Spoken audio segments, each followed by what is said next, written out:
How was jail? How do you find a way to escape an active extradition warrant? How the fuck are you traveling the world instead of being in jail? How do you do that? Well, What do you say to people who think you're misogynistic? Do you think you can empower men without diminishing women? I'm trying to tell people what I know to be true. Why? I'm gonna say something controversial. Fuck it. Back to jail. I know your relationship with your brother is very strong. How was your relationship with your sister? But do you think that's an easy blanket statement that all women won't be able to help you? I can't answer the question competently. I'm sorry. I think you're one of the most misunderstood men in the world. You believe that still?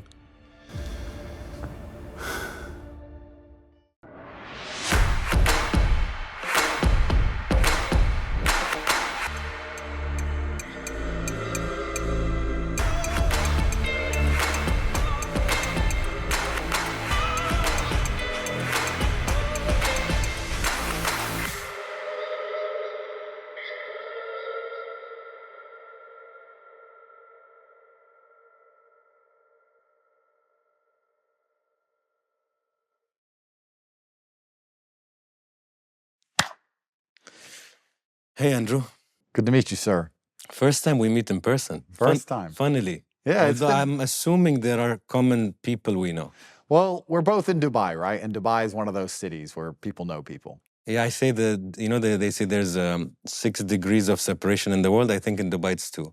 Maybe one. Probably. Probably 1 degree of separation in Dubai, but that's a good thing, you know? Everyone kind of knows each other.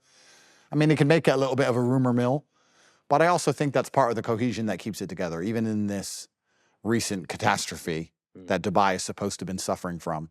You see how many people actually stay here and love this place and have shown their dedication and loyalty to the city. Yes. And that's because of the people they know inside of it. Of course, it's the relationships they make when they're here. So I kind of like that it's a small-knit community. I kind of like it. Okay, I'll kick off with my common question. How are you really doing? How am I really doing? See, what I like to do is talk about the question instead of answer the question. I'm going to tell you my tricks. What I normally do is instead of answering the question, I talk about the question. And of course, that question is implying that people lie when you ask them how they're doing, because most people just say they're fine. When you say, how are you really doing? You want the actual truth about how the person is doing. I think I'm doing very well.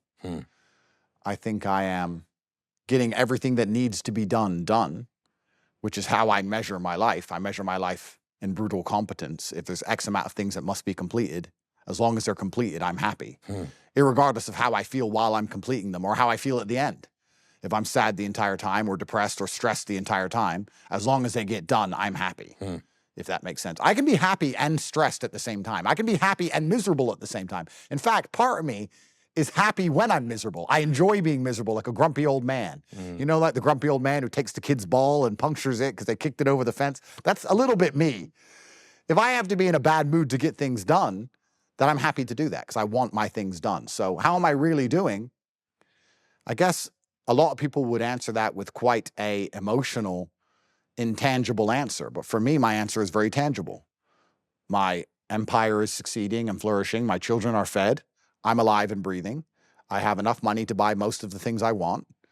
So I think I'm doing very well. And I don't think how I feel actually has anything to do with it at all. And that's why, to go back to what I said earlier about talking about the question instead of answering the question, when people ask me how I'm doing and I say fine, even if I'm in a bad mood, I will still say fine.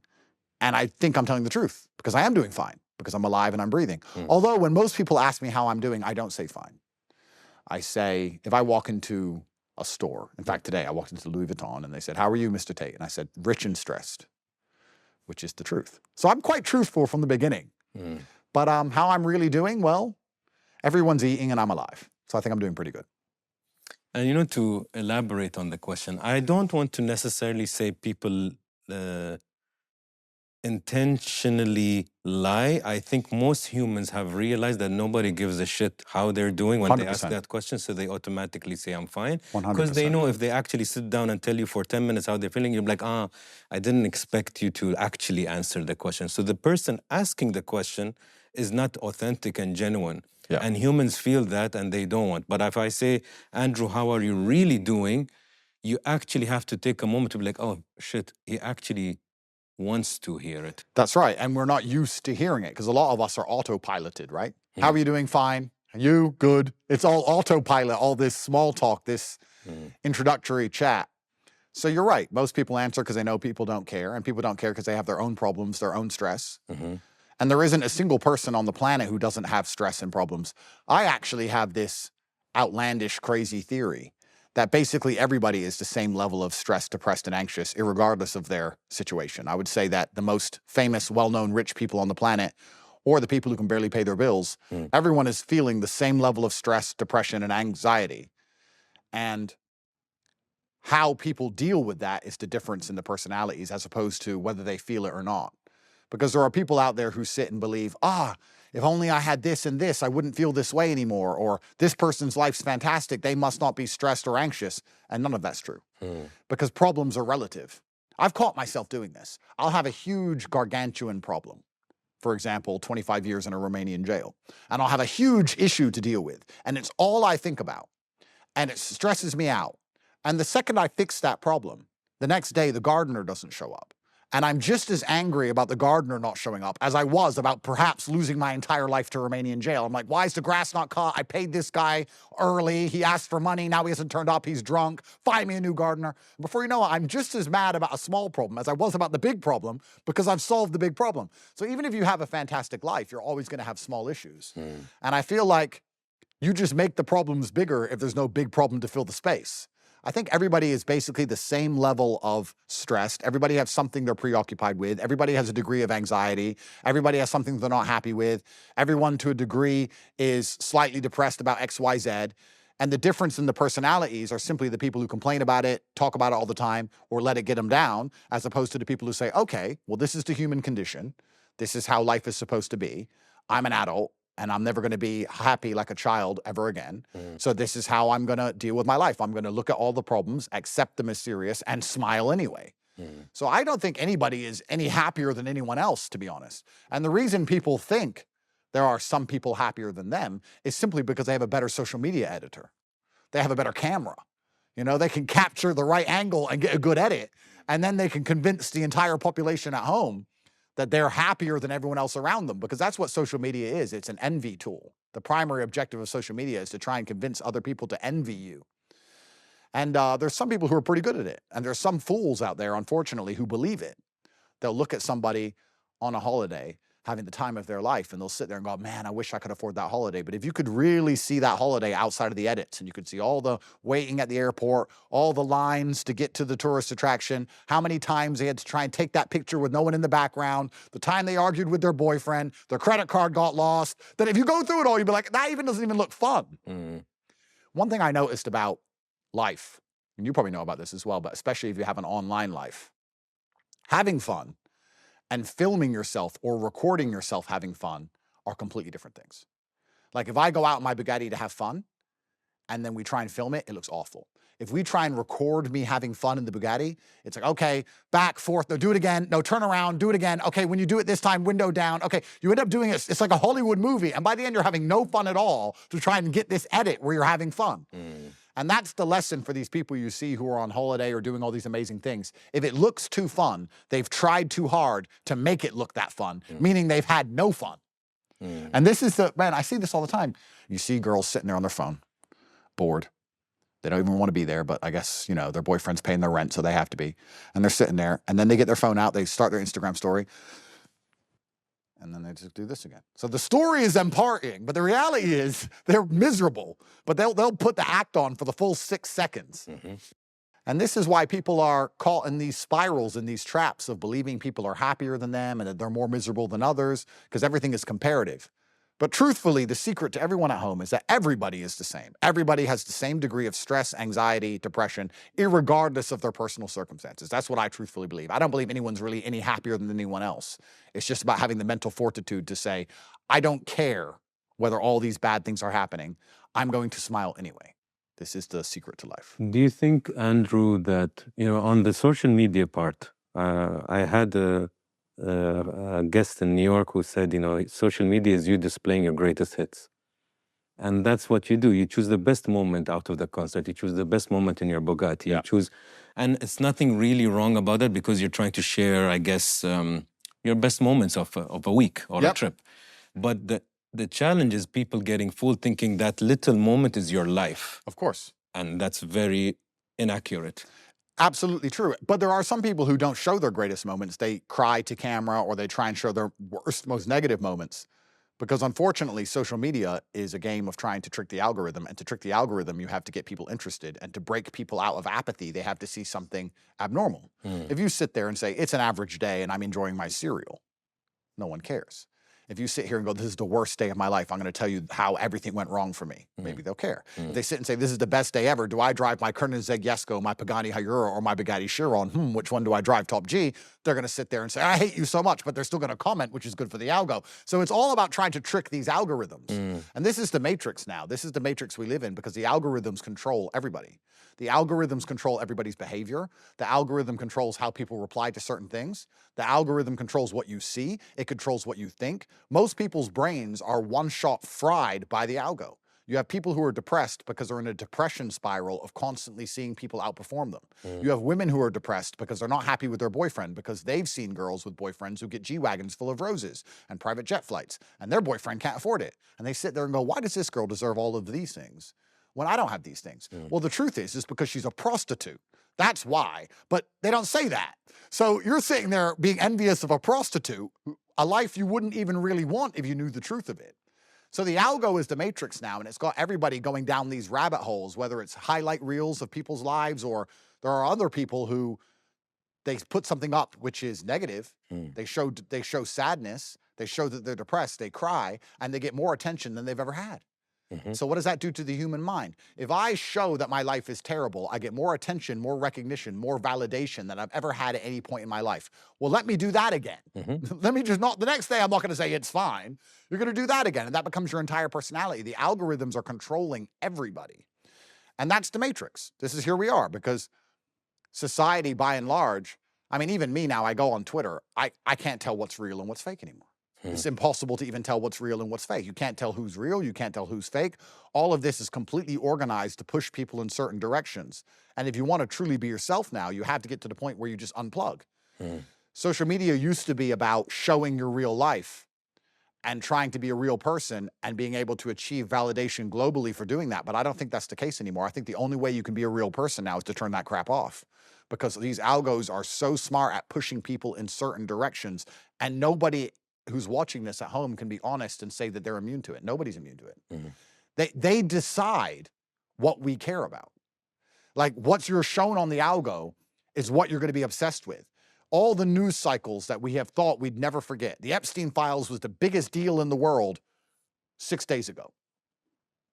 Everyone was talking about it 6 days ago. Now it's Dubai is going to collapse, supposedly. And next week it'll be something else. Forrest Gump. The movie. If you ever watch that movie, at the beginning of the movie, it starts with him on a bus stop. But before you see him on a bus stop, you see a feather floating in the wind. And the story is that his life path was just, he's a guy being pushed from place to place. He didn't really have any control over any of the things that happened to him. And that's how most people live their lives. They're a feather in the wind of algorithms, which is pushing their attention from place to place, deciding what they care about, deciding how they feel.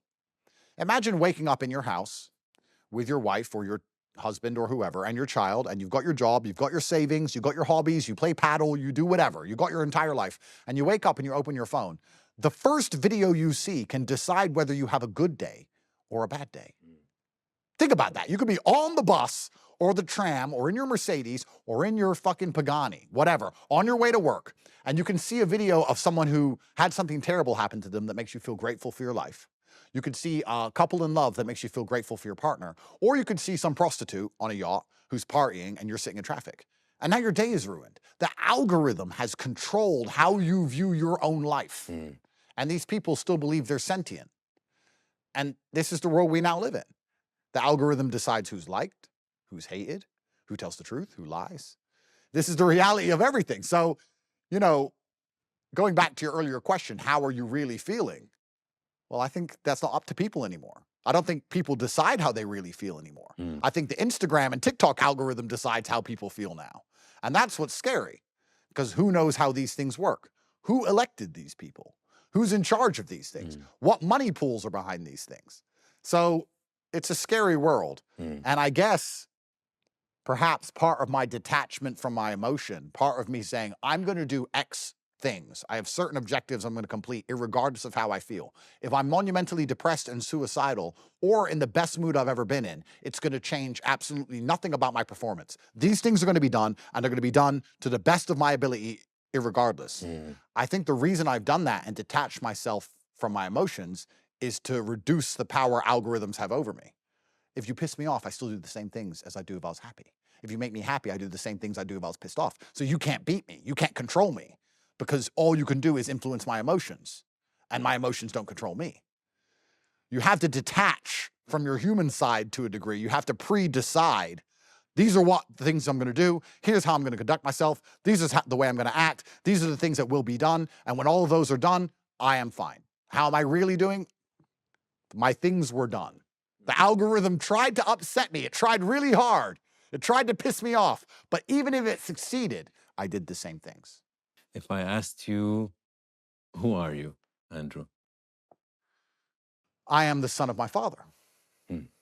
And I think that the easiest way to look at life, especially as a man, is in that very simple paternal regard. You are the son of your father.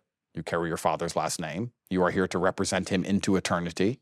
It is your job to not only create sons, but be the kind of father to your sons that can create a lasting legacy for your father, their grandfather. So I think my primary objective on earth is to be the son of my father. I think this is the best thing I can possibly be. I try my very best to be as competent and successful as possible, because this is a man's primary objective, is power and resources. This is what we're here for. Our primary objectives are not to be happy. Our primary objectives are not to be content. You know, I've had this conversation so many times with women I'm dating or whatever. They're like, but what makes you happy? I'm like, I don't need to be happy. I need to be rich and powerful. Stop talking. I have things to do. They're like, yeah, but you're stressed. Of course I am, because I'm trying to win. How am I going to win without being stressed? How are you going to win without being stressed, ever? How are you going to succeed without going to war, ever? Everything you want, everyone else wants. You either want to go take it off them, or you're going to let them have it. I can avoid stress if I work in Starbucks and smoke weed and play video games all day, but then I'm a fucking loser. Then I'm not my father's son anymore. So I'm my father's son, and I'm here to complete tasks which fulfill his legacy. That's what I'm here to do. And how I feel about it has nothing at all to do with the simple objective reality of the fact that he birthed me so that he lives forever. And that's what I'm going to do my very best to achieve. Is it true that your first name is Emory? Correct. Oh, really? Yes. Emory Andrew Tate, same as my dad. Emory. Emory Andrew Tate, yes, same as my dad. So you're number 3. I'm number 3. I love the name Emory, and I wish I used it. And as stupid as this sounds, because I've been called Andrew basically my whole life, it's a bad habit. What's your name? Andrew. I want to start saying Emory, but now everyone knows me as Andrew Tate. I can't really change my name. I'm globally famous Andrew Tate now. It's kind of annoying, but my mom used to shout Emory in the house, and we both answer. So she goes, you know what? You're Andrew, and you're Emory. So I wish I still had the name, but my son will be Emory Andrew Tate, of course. My sons will all be Emory Andrew Tate. Your childhood in 3 words. I think it was regimented. It was disciplinarian. But it was happy. What's the difference between 1 and 2? I think that a regimented life is very good for a child. I think you need to understand and learn from an early age that there are certain things that must be done because a greater power structure told you that they're going to be done. Disciplinarian, I understood very well that there was red lines, that if you cross them, violence will appear. I understood that. I'm not saying, now when you say that, people think you had a bad childhood, which is not the case. I think I had a very fair childhood. I think there's nothing more fair in this world than saying, here's the line. This is what's on the other side of the line. If you want to jump over the line, you've been warned, you know, and that's the childhood I had. And after jumping over the line maybe twice, I never went anywhere near it again because I understood. But I had a very happy childhood. You know, I was born with amazing parents. and my parents had no money. And perhaps my biggest struggle now is my concern that I think the best childhood you can have is good parents and no money. Unfortunately, all my children have a rich dad. So that's a bit of a struggle for me. I'm trying to work out, but I don't want to give all my money away. I worked hard. So I'm going to fix it. But I had a fantastic childhood. I had a really great childhood. And when I say I had a great childhood, I'm not saying it was easy. Very much like I'm saying I have a great life. But if you're happy with who you are, then you have to be happy for everything that happened to you to make you who you are, which is the good and the bad. So I have a great life. It's not an easy life, but it's a great life because I'm happy with who I am. I'm happy with the end result. I'm happy with the adult I am, so I have to be happy with the childhood I had. And I try my best to replicate it for my children. I see children now all over the place telling their parents what to do. I can't believe how kids act nowadays. I'm flabbergasted. And everyone said to me, wait till you have kids, you'll see it's not so easy. It turns out that they're fucking liars and they're useless and they're idiots. And it is actually that easy. My 5-year-old will quiet. Like my kids listen to me. I see 5-year-olds running all over the place and making a mess and ignoring their parents and all kinds of insanity. Everyone in the Western world tried to tell me that was normal and that's the way it is when you have kids. Turns out they're just failing as parents. They're just failures. I was raised in a very strict way and I obeyed my parents and my children obey me because it is my job to make sure my father lives into eternity, which means my child must be the same or at least similar to my father, even though they're never going to meet. My dad died before my son was born, but his grandson must be similar to him. That is my objective. So yeah, I had a great childhood, but I'm not going to pretend it was a typical childhood. I wouldn't say it was typical. Not for the Western world, at least. Spoiled kids piss me off, and what pisses me off more is the knowing how lousy of parenting they're getting at home, because kids are a mirror of their house. Absolutely. And when I go to the mall and I see these tantrums, and like first you're annoyed with the kid, but I'm like, Anas, you should direct the annoyance to people who are not even equipped to have kids. Absolutely. And that's where the frustration is. And I think I come from the 80s. And it was like my mother would just look at us. Yes. I swear. Yep. And her stare is a stare. Yep. And she doesn't need to. And my mom had this weird punishment. She would put us in the room with the door open and she says, I dare you to step out. Yeah. We don't step out. Yeah, that's right. My brother would do this. Yeah, He's like, look, I'll just put my foot out. Like we were a bit rebellious, but we would never step out. Of course. And there was this, until now, we're close friends with my mother. Absolutely. Because my mother always kept telling us till today, mother first, then friend. Of course. Father first, then you become the friend. Absolutely. But even when your son, inshallah, is 25, Andrew, your father first. Don't forget. Of course. Not, I'm his buddy now. No, you're never going to be his buddy first. Absolutely. Absolutely. And you're right. And this is partially one of the reasons why, especially the Western world, is completely cooked. Like it's fried. Because as a parent, you're no longer just fighting the negative influences of your child's social circle. You're now fighting the entire internet. You're fighting the most entertaining product that's ever been created in human history. You're fighting the algorithms. Like you have to have enough control over your child to override the garbage they're digesting through a screen, which is designed by AI, is designed by the most sophisticated computers on the planet to hook that child and entertain that child, to influence that child, to watch it more so they can make money from your child.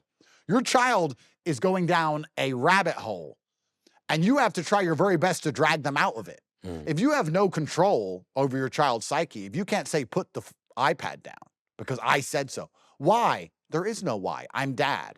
Because I said so is the why. Put it down. If you don't have enough control to do that, you've already lost your kids. You're no longer raising your kids. Your kids are being raised by the internet. Your kids are being raised by their school. Your kids are being raised by their algos. And you're not going to, it's amazing to me that these parents who have no control over their children, you haven't raised your kid for 10 long years. For 10 long years, he's been down rabbit holes you had no idea of. If the algorithms can control a human adult mind, imagine how they're going to destroy the minds of children. And you see it happening right now. The primary objective of this computer code is addiction. That's the primary objective of the computer code. So the only thing you have to compete against it is for your child to respect you enough that you can drag them away from the algorithm long enough to keep them here in the real world, to keep them breathing outside of the matrix.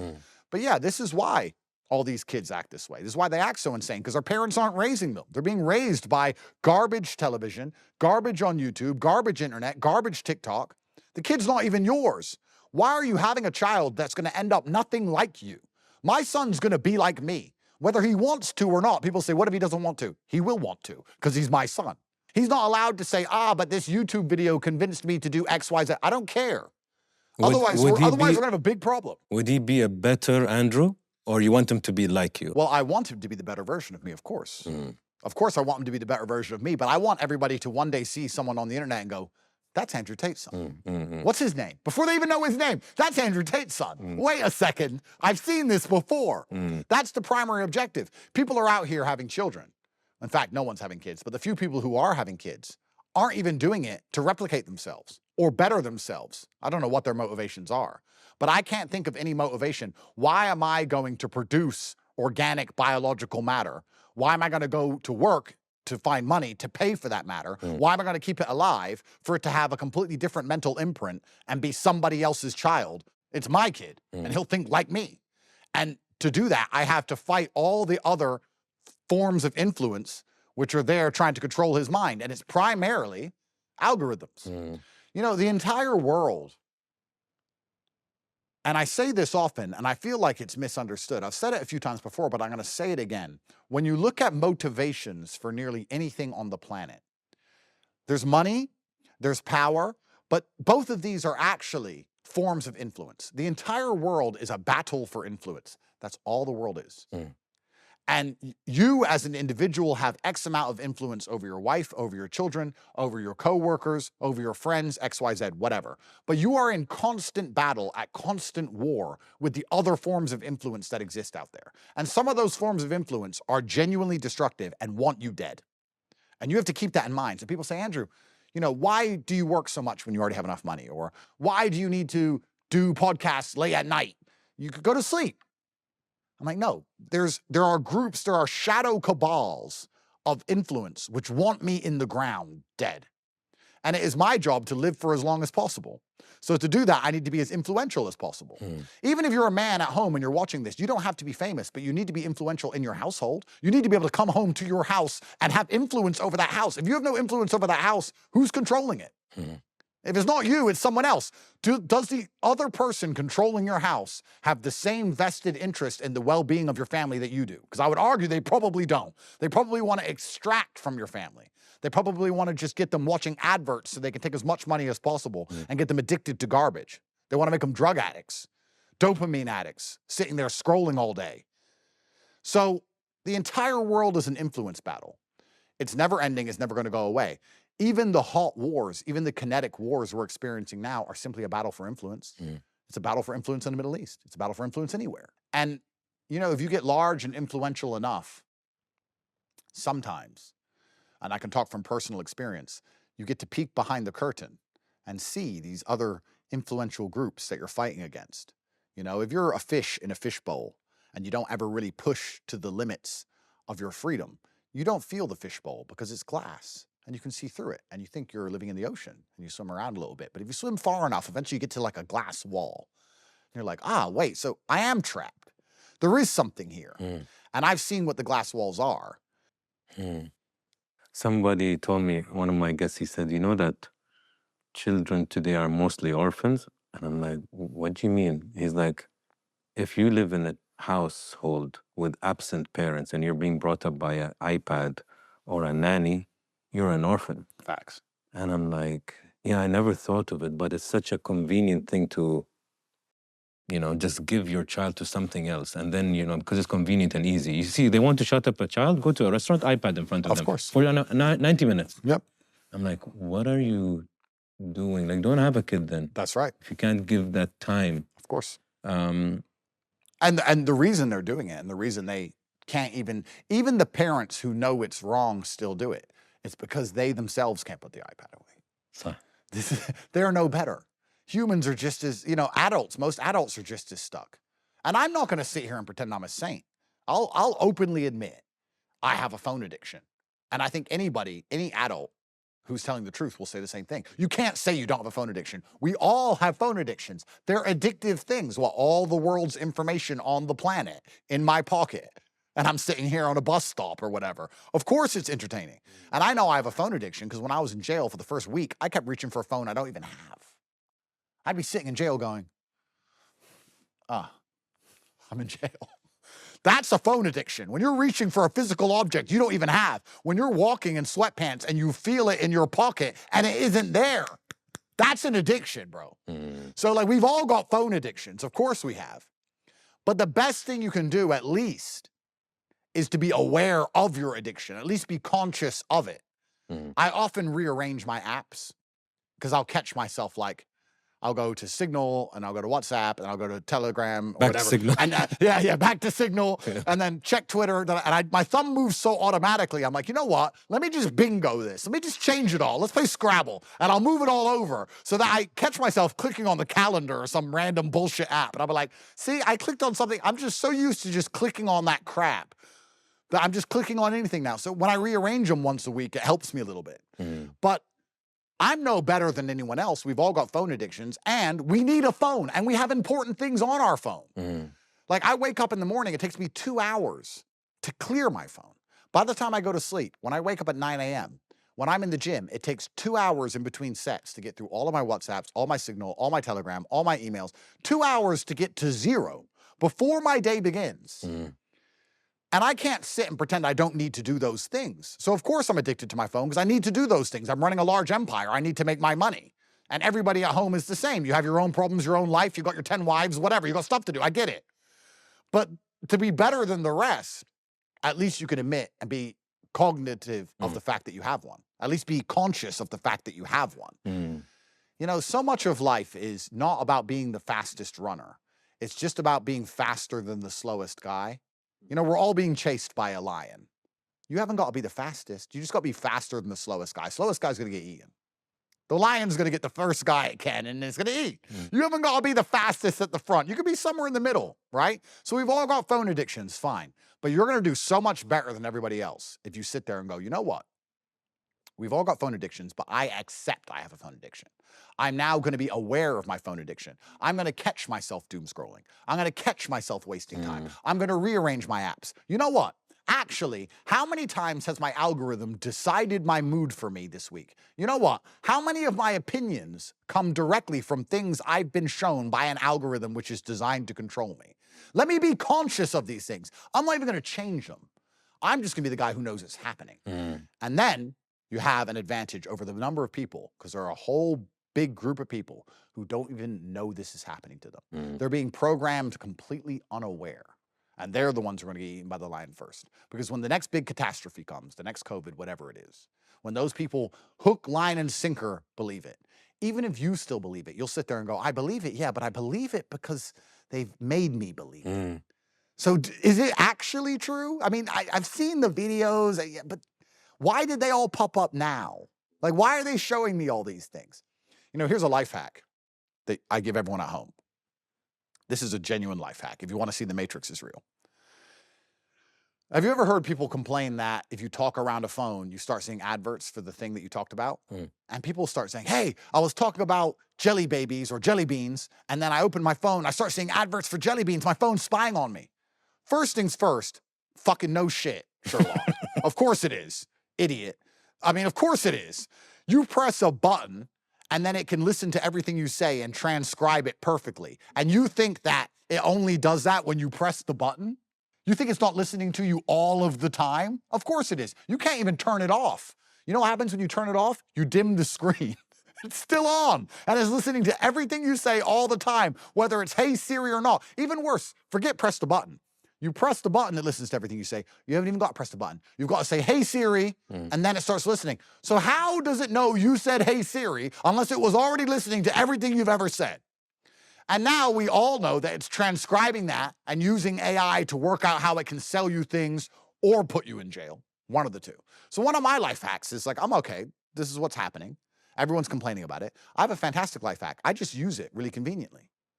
So next time I need something, next time I decide I want to buy a new car, I just say to Tristan, I don't even unlock my phone. I just get my phone and go, what's the best car 2026? I just talk into the mic while it's locked and put it in my pocket. And next time I'm on my phone, it pops up. 2026 car rankings. I'm like, oh, thanks. Very convenient. So you don't even have to unlock your phone anymore, guys. Just start talking to it about shit you want. Just put it on a table and say, you know, I want this and this. What's the best ways to make money online?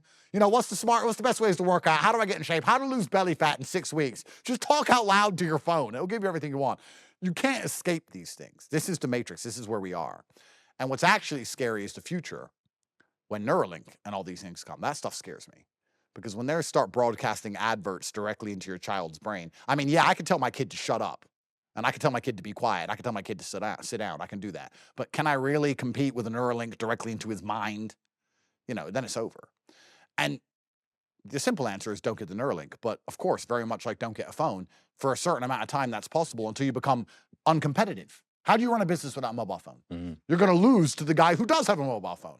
How are you going to run a business without Neuralink when there's some other guy who has all the world's information being broadcast into his brain instantly, and you're going to sit there like a dumbass typing it in with your thumbs like a fucking orangutan? So this is the future. This is the matrix. Humanity is over. The human experience as we know it, love, you know, meeting a beautiful girl and falling in love, and her not being completely mind-warped by TikTok and Instagram, and you being from a small town and loving each other and being happy with what you have and being content and having children and having a little family and you being the king of your little castle, all gone. It's all gone. Now if you meet a small girl from a small town, she's 17 years old, you're in fucking Nebraska, doesn't matter. She's been bought a G-Wagon already. She's got men from all over the world. She's got Maldives, she's got this, she's got that. You're competing with hedge fund managers. You're some 18-year-old kid from Nebraska. What chance do you stand? Zero. So the human experience of love is completely gone. The human experience of emotions will soon be gone. Everything we know about being human will soon be gone because we'll be half robot. And if you understand this world, you understand that once we're half robot, who's going to be in charge of us? Because some people will say, oh, well, the governments. No, because the governments are currently outside of Dubai, which is probably the only competent government on the planet. Outside of the UAE, the governments aren't in charge of the countries either. The money is. The banks are. They're going to be in charge of you. And no matter who you vote for, if you still have free will to vote at all, because we know they're going to control that. But even if you have free will, it doesn't matter who you vote for, because the big pools of money are going to be in charge of all of this. Who elected them? Nobody. Who's in charge of the American government now? The money. Who elected them? Nobody.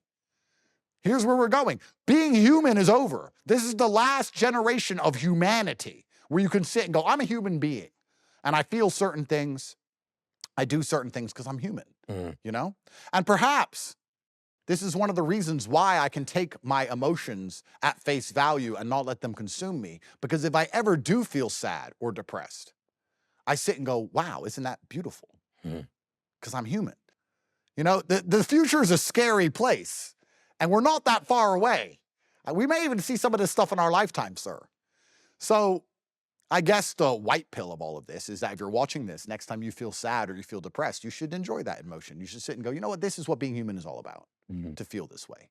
Because there's going to be a whole bunch of people. I often think about the future, and I think about how insane they're going to think we were for living the lives we lived. Do you ever think back to like the 1500s and think, that must have been crazy? What, that just like random knights would turn up marauding and just start attacking your village and killing people, and you get the plague and you die of the Black Death, and if your wheat crop fails, you starve to death. It must have been so crazy back then. But I would argue, although bad things happened, of course, most people probably had a pretty normal, pretty good life. Imagine when everything is full self-driving in 100 years. And they talk about how we used to drive our own cars. And they'd say, what, people drove their own cars? You'd say, yeah. And they say, well, what if they crashed? Well, then we got mangled in a fireball and died. But how did they stop them crashing? Oh, there was a red light and a green light. Yeah, but what if they ignored the light? Then people died. What if they didn't see the light? Then people died. What if they were mentally ill? Then people died. Now, to us, it's so normal, but in the future, they're going to see it as completely insane. And they're going to do this with everything. And the thing they're going to do this with most heavily is emotions. That people got angry. They're going to say, humans used to get angry, and when they got angry, especially the men, they got violent. And when they got violent, murders happened, and people died. But now, no one gets angry anymore. Welcome to the new utopia, Neuralink 2.0. No one gets angry ever again. We're all happy here, sponsored by Kellogg's. Are you still human? Okay, so look, this is how we're gonna do this interview, because I think you have great catalyst ideas, but I want this to be as an hybrid as possible. So I'm gonna always bring you. Sure. Don't feel it's weird. Sure. I'll bring you back to you, and we go back Absolutely. live. No problem. How was your relationship with your mom and dad growing up? So you click pause. Why do you click pause? I hear this often, that people that watch the show, they click pause when I ask a question because they ask it of themselves or their friends or their family, and then they have a conversation. So me and the team, we worked for over 2 years to do over 70 questions here with a die and some QR codes where I pop up. But the point was to take the conversation outside the white studio.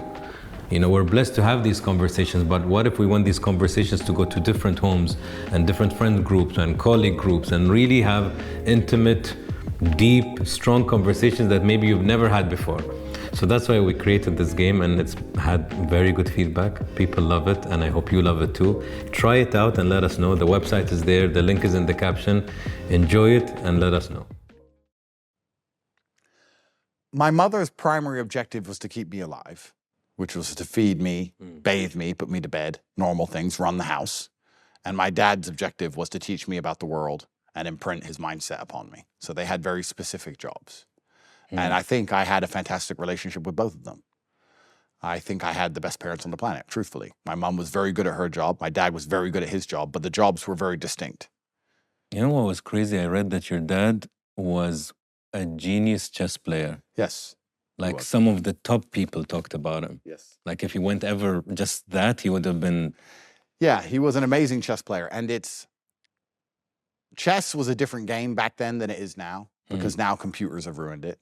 But back then it was a far more creative, inventive game, because you couldn't just throw a situation into a computer and analyze it and see what the correct answer was. Back then, creativity worked. Now it's much harder to be creative. Chess is no longer about trying to win, it's about trying not to lose. So the game's changed massively. Similar to football. Yeah, of course, like every game. But yeah, my father was a brilliant tactician. He was an offensive player. It was blitzkrieg. He was prepared to take massive risks. And perhaps sometimes it didn't play off and he lost, but sometimes he had some crushing victories because of that. So he was a world level chess player. I was raised playing chess. I was on track to be a grandmaster myself until my mother and father broke up. They divorced and I left America when I was 10 and moved to England. I lost my chess coach. But I'm kind of glad I didn't pursue chess at that level now, because chess isn't what it used to be anyway. I feel like back then, I don't know, chess used to be more gangster. Like now I see the world's best chess players and I see them like on chess.com and they're on Twitch or Kick or whatever. You have Carlsen and you have Nakamura, whatever. And they're extremely impressive as chess players. It's incredible. And they seem like such nice guys. And they seem like I'd love to sit down and talk to them. They're great guys. But it's not like scary. I don't know. Maybe I was just a kid, but when I grew up in chess, it was scary. I'd go with my dad to a chess tournament and there'd be like 2 ex-KGB agents, one guy with a tinfoil hat on, one autist rocking in the corner, my dad, 6'5" black guy. It was like scary. It was like the Cold War was still going on. America versus Russia. You know, the Russians would barely speak. They'd sit there stinking of vodka, looking at you angry, and they still had a 2,600 rating. It felt like a mafia world. And now I look at chess and it's just so sanitized. I guess, to be fair, that's not just chess. I guess that's most things, to be honest with you. Like the idea of traveling the world in the early 90s would have been a far more daunting task and cultures would have been so much more different. Now everything's so transparent. I don't know. It's hard to explain. Hard to get this across correctly, but. No, I understand because I'm an Arsenal fan. And I remember when there was this huge rivalry in the tunnel before the game between both teams. It was the Vieira, London time, and Thierry Henry, and then you had Roy Keane. And you could see how eerie and intimidating the tunnel was. That's right. And in the game, there's a red card for sure. Of course. Now they're like, yo. Best friends. You use the word sanitized. there are pros and cons. Yes, it's better when people maybe empathize or understand each other, but there was something nice with this intimidation. There was genuine rivalry, there was genuine friction in the air, there was Yeah. genuine chemistry in the air, and that's lost from chess, and I think it's lost from a lot of things now. Everything has been sanitized, you're right. And it heightened performance. Of course. If we go back to the first human who was running away from a lion, he probably sprinted better than ever Absolutely. because there's a lion. Absolutely. So if you go into a game and you really don't hate the other team, Of course. sure, it looks better, Yeah. but you're not gonna go to that dark place where you're like, no way I'm losing. Yeah. No way, Of course. because I'm gonna die if I lose. Absolutely. The same lion chasing me. Absolutely. So I think the word sanitize is a very good word. Well, the reason they've sanitized it is because it's the masculine essence to have that deep level of competition between you and another man. That's the masculine essence in and of itself. And they've tried to sanitize masculinity as a whole. They don't want deep competition. They don't want deep tribalism. They don't want any of these things. They don't want distrust between men naturally. They don't want competition between men naturally, because it's masculinity that protects the society. So masculinity has been under attack for a very long time because they intend on enslaving us all. So to do that, you have to get rid of the society's warriors. You have to get rid of the people who are prepared to stand up and say, no, we're not going to listen to you. This is what we believe in. Do you think that's why you became very popular, because you fed into a gap or something that's missing in the world? That Yeah, I spoke 3 or 4 years ago I spoke to the heart of every man, repeating things to him that he innately knew were true, but was told his entire life were false. So his entire life he was told the sky is green, even though he saw it as blue. And I came along and said, no, it is actually blue, they're lying to you. And that's why I became so immensely popular. I couldn't have become so popular without telling people things that they also believed. The mainstream narrative, the algorithm, the matrix, they would have you convinced that I was this evil, toxic influencer, but it's actually impossible to become one of the most well-known people on the planet through pure hatred.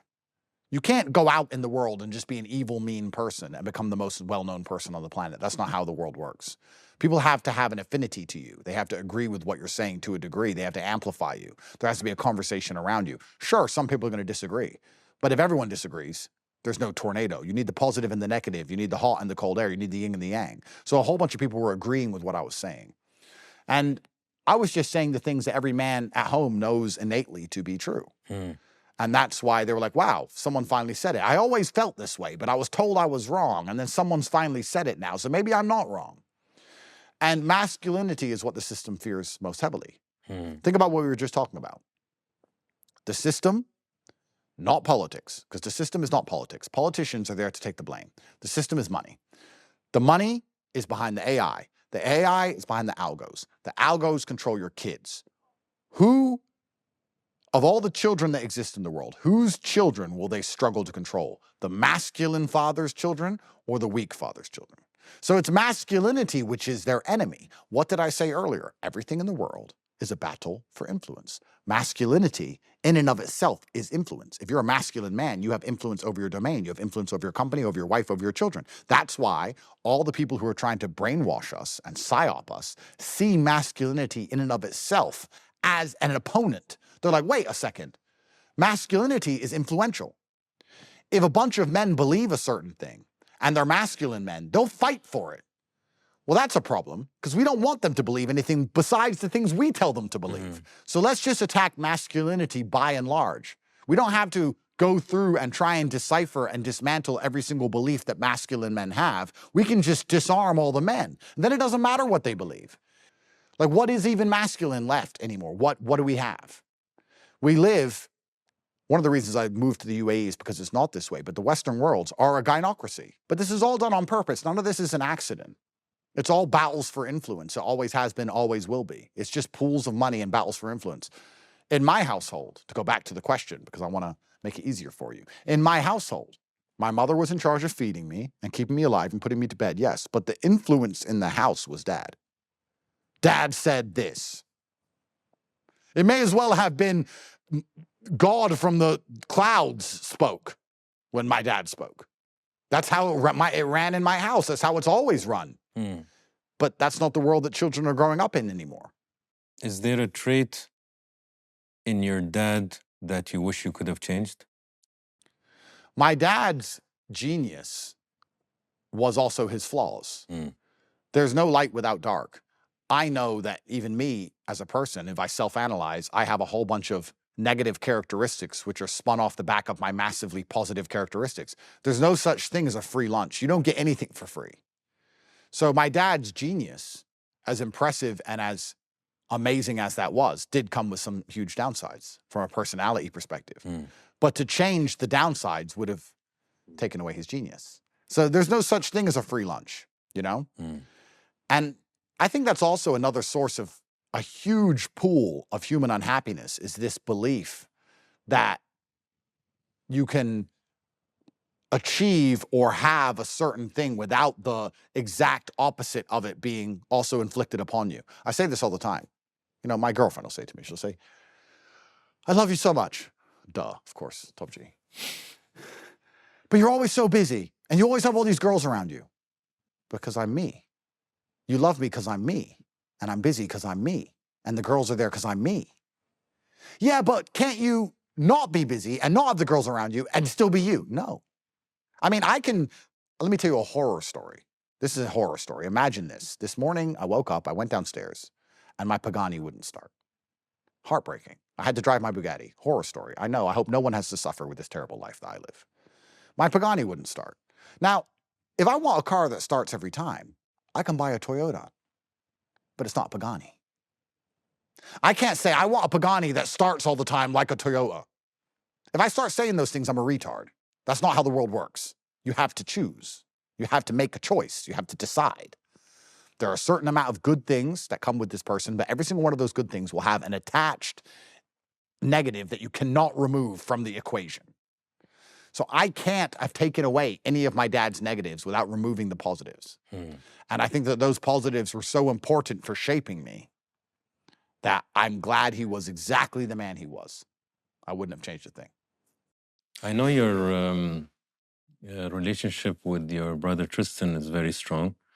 How was your relationship with your sister, or is Janine, right? Yeah, we still speak. I have a fantastic relationship with my sister. We still talk. I'm going to say something controversial. Fuck it. Back to jail. I've never truly completely understood brothers and sisters who are ultra close. I think you should be close because they're your family. But to be ultra close like me and my brother are, I'm not sure how that would work. Like with a sister, you mean? With a sister. Like a full-grown man and his full-grown sister living together, I think that's weird. I don't know. Some people do it, but I think that's strange. I talk to her. She's my sister. Hi, I hope you're well. Hope you're good. Yeah, she has kids and everything. She's happy. I want her to be happy. If she needs anything, of course, I'm there. But she's my sister. She's not my brother.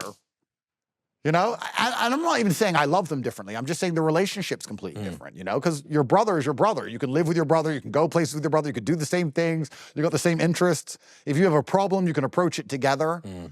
Like, there's no problem in my life that my sister can help me with. Because I don't really need emotional support. That's what women are for. And when I've already talked and LARPed on for ages about how I don't need emotional support, I need to fix my fucking problem. And if I need to fix my problem, I need men to fix my problem.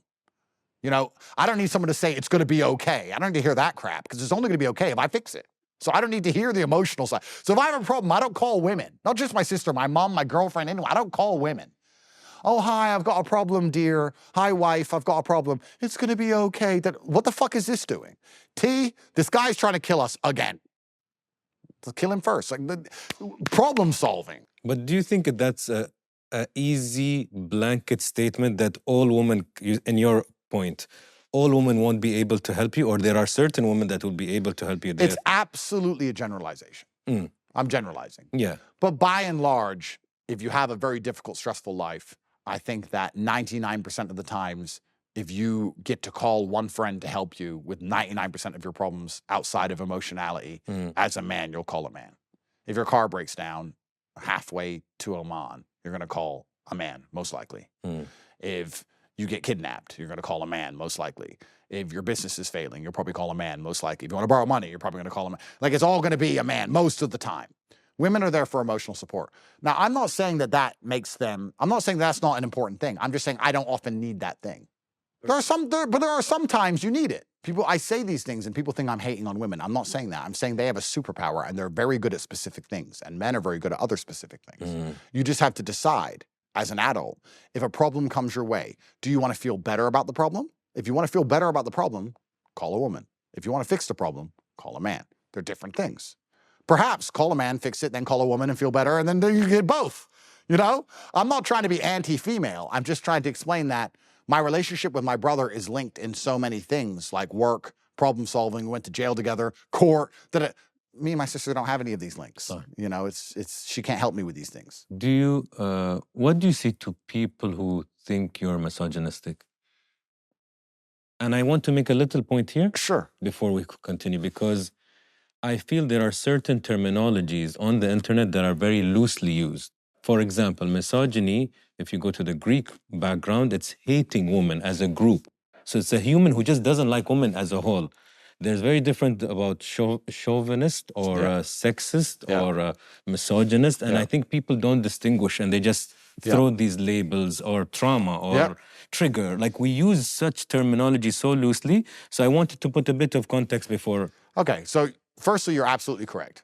People use it loosely. Why do they use it loosely? Algorithms. You know, there was a really interesting video once when I was first thrown in jail. People used to walk around America and go up to random girls on the street and say, what do you think of Andrew Tate? I don't like him. Why? He's a misogynist. What does misogynist mean? And they couldn't answer. They were just repeating what the algorithm told them, and they didn't even know what it meant. Am I a misogynist? Do I hate women? Well, if I hated women, I wouldn't have so many children, so of course not. Am I chauvinistic? Probably a little bit. I would say I'm realistic. That's what I am. If you're a realist, like if you're truthfully a realist, if you go through the world and say, you know what, I want to be as competent as possible. We're all playing a game.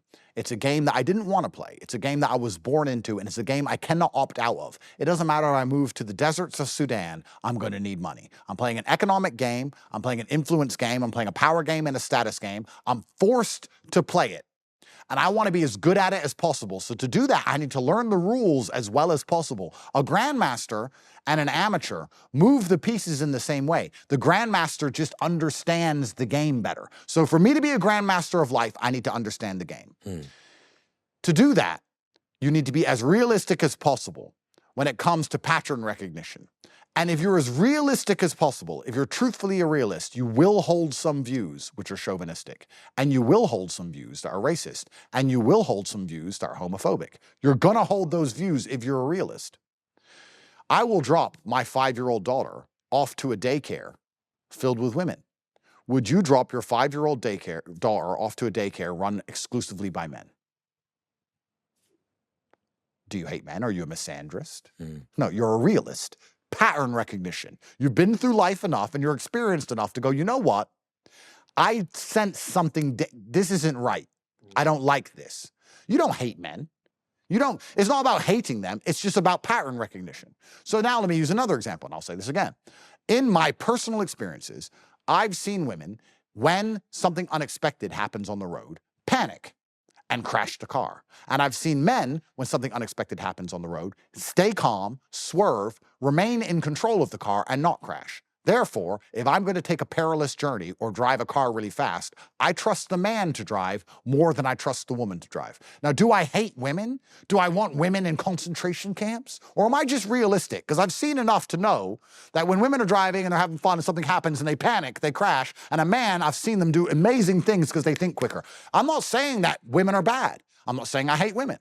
I'm saying that, sure, by and large, women can drive, men can drive, sure. But at the extremes, if something extreme, unexpected happens, I trust the man more than the woman. I trust a male pilot more than a female pilot. If I'm in a plane and my pilot's a woman, I'm more nervous. Shoot me. But this is the truth, because I'm a realist. I'm not saying no women can fly. I'm not saying there aren't some women who are better than all the men. But exceptions don't disprove the rule. If I say men are stronger than women, people go, what about this girl? She's really strong. Well, yeah, she is. But by and large, men are stronger than women. We don't have time to talk about all the outliers. That's not a conversation. I can't sit here and say to you, men are stronger than women except for this one, this one, this one, this one. How do we even have a conversation? That's stupid.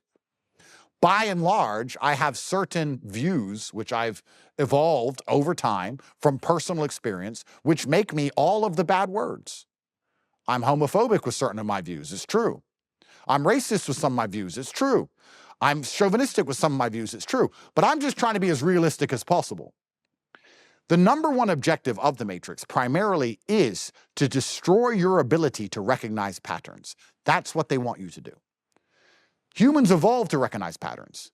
We were in a tribe, and we saw our friend go try and pet the tiger, and he got his hand bitten off. Then we saw someone else try and go pet the cute little tiger, and he got his hands bitten off. And we sat there and go, if you try and pet the cute tiger, your hand gets bitten off. I've recognized a pattern here. This is how we've survived.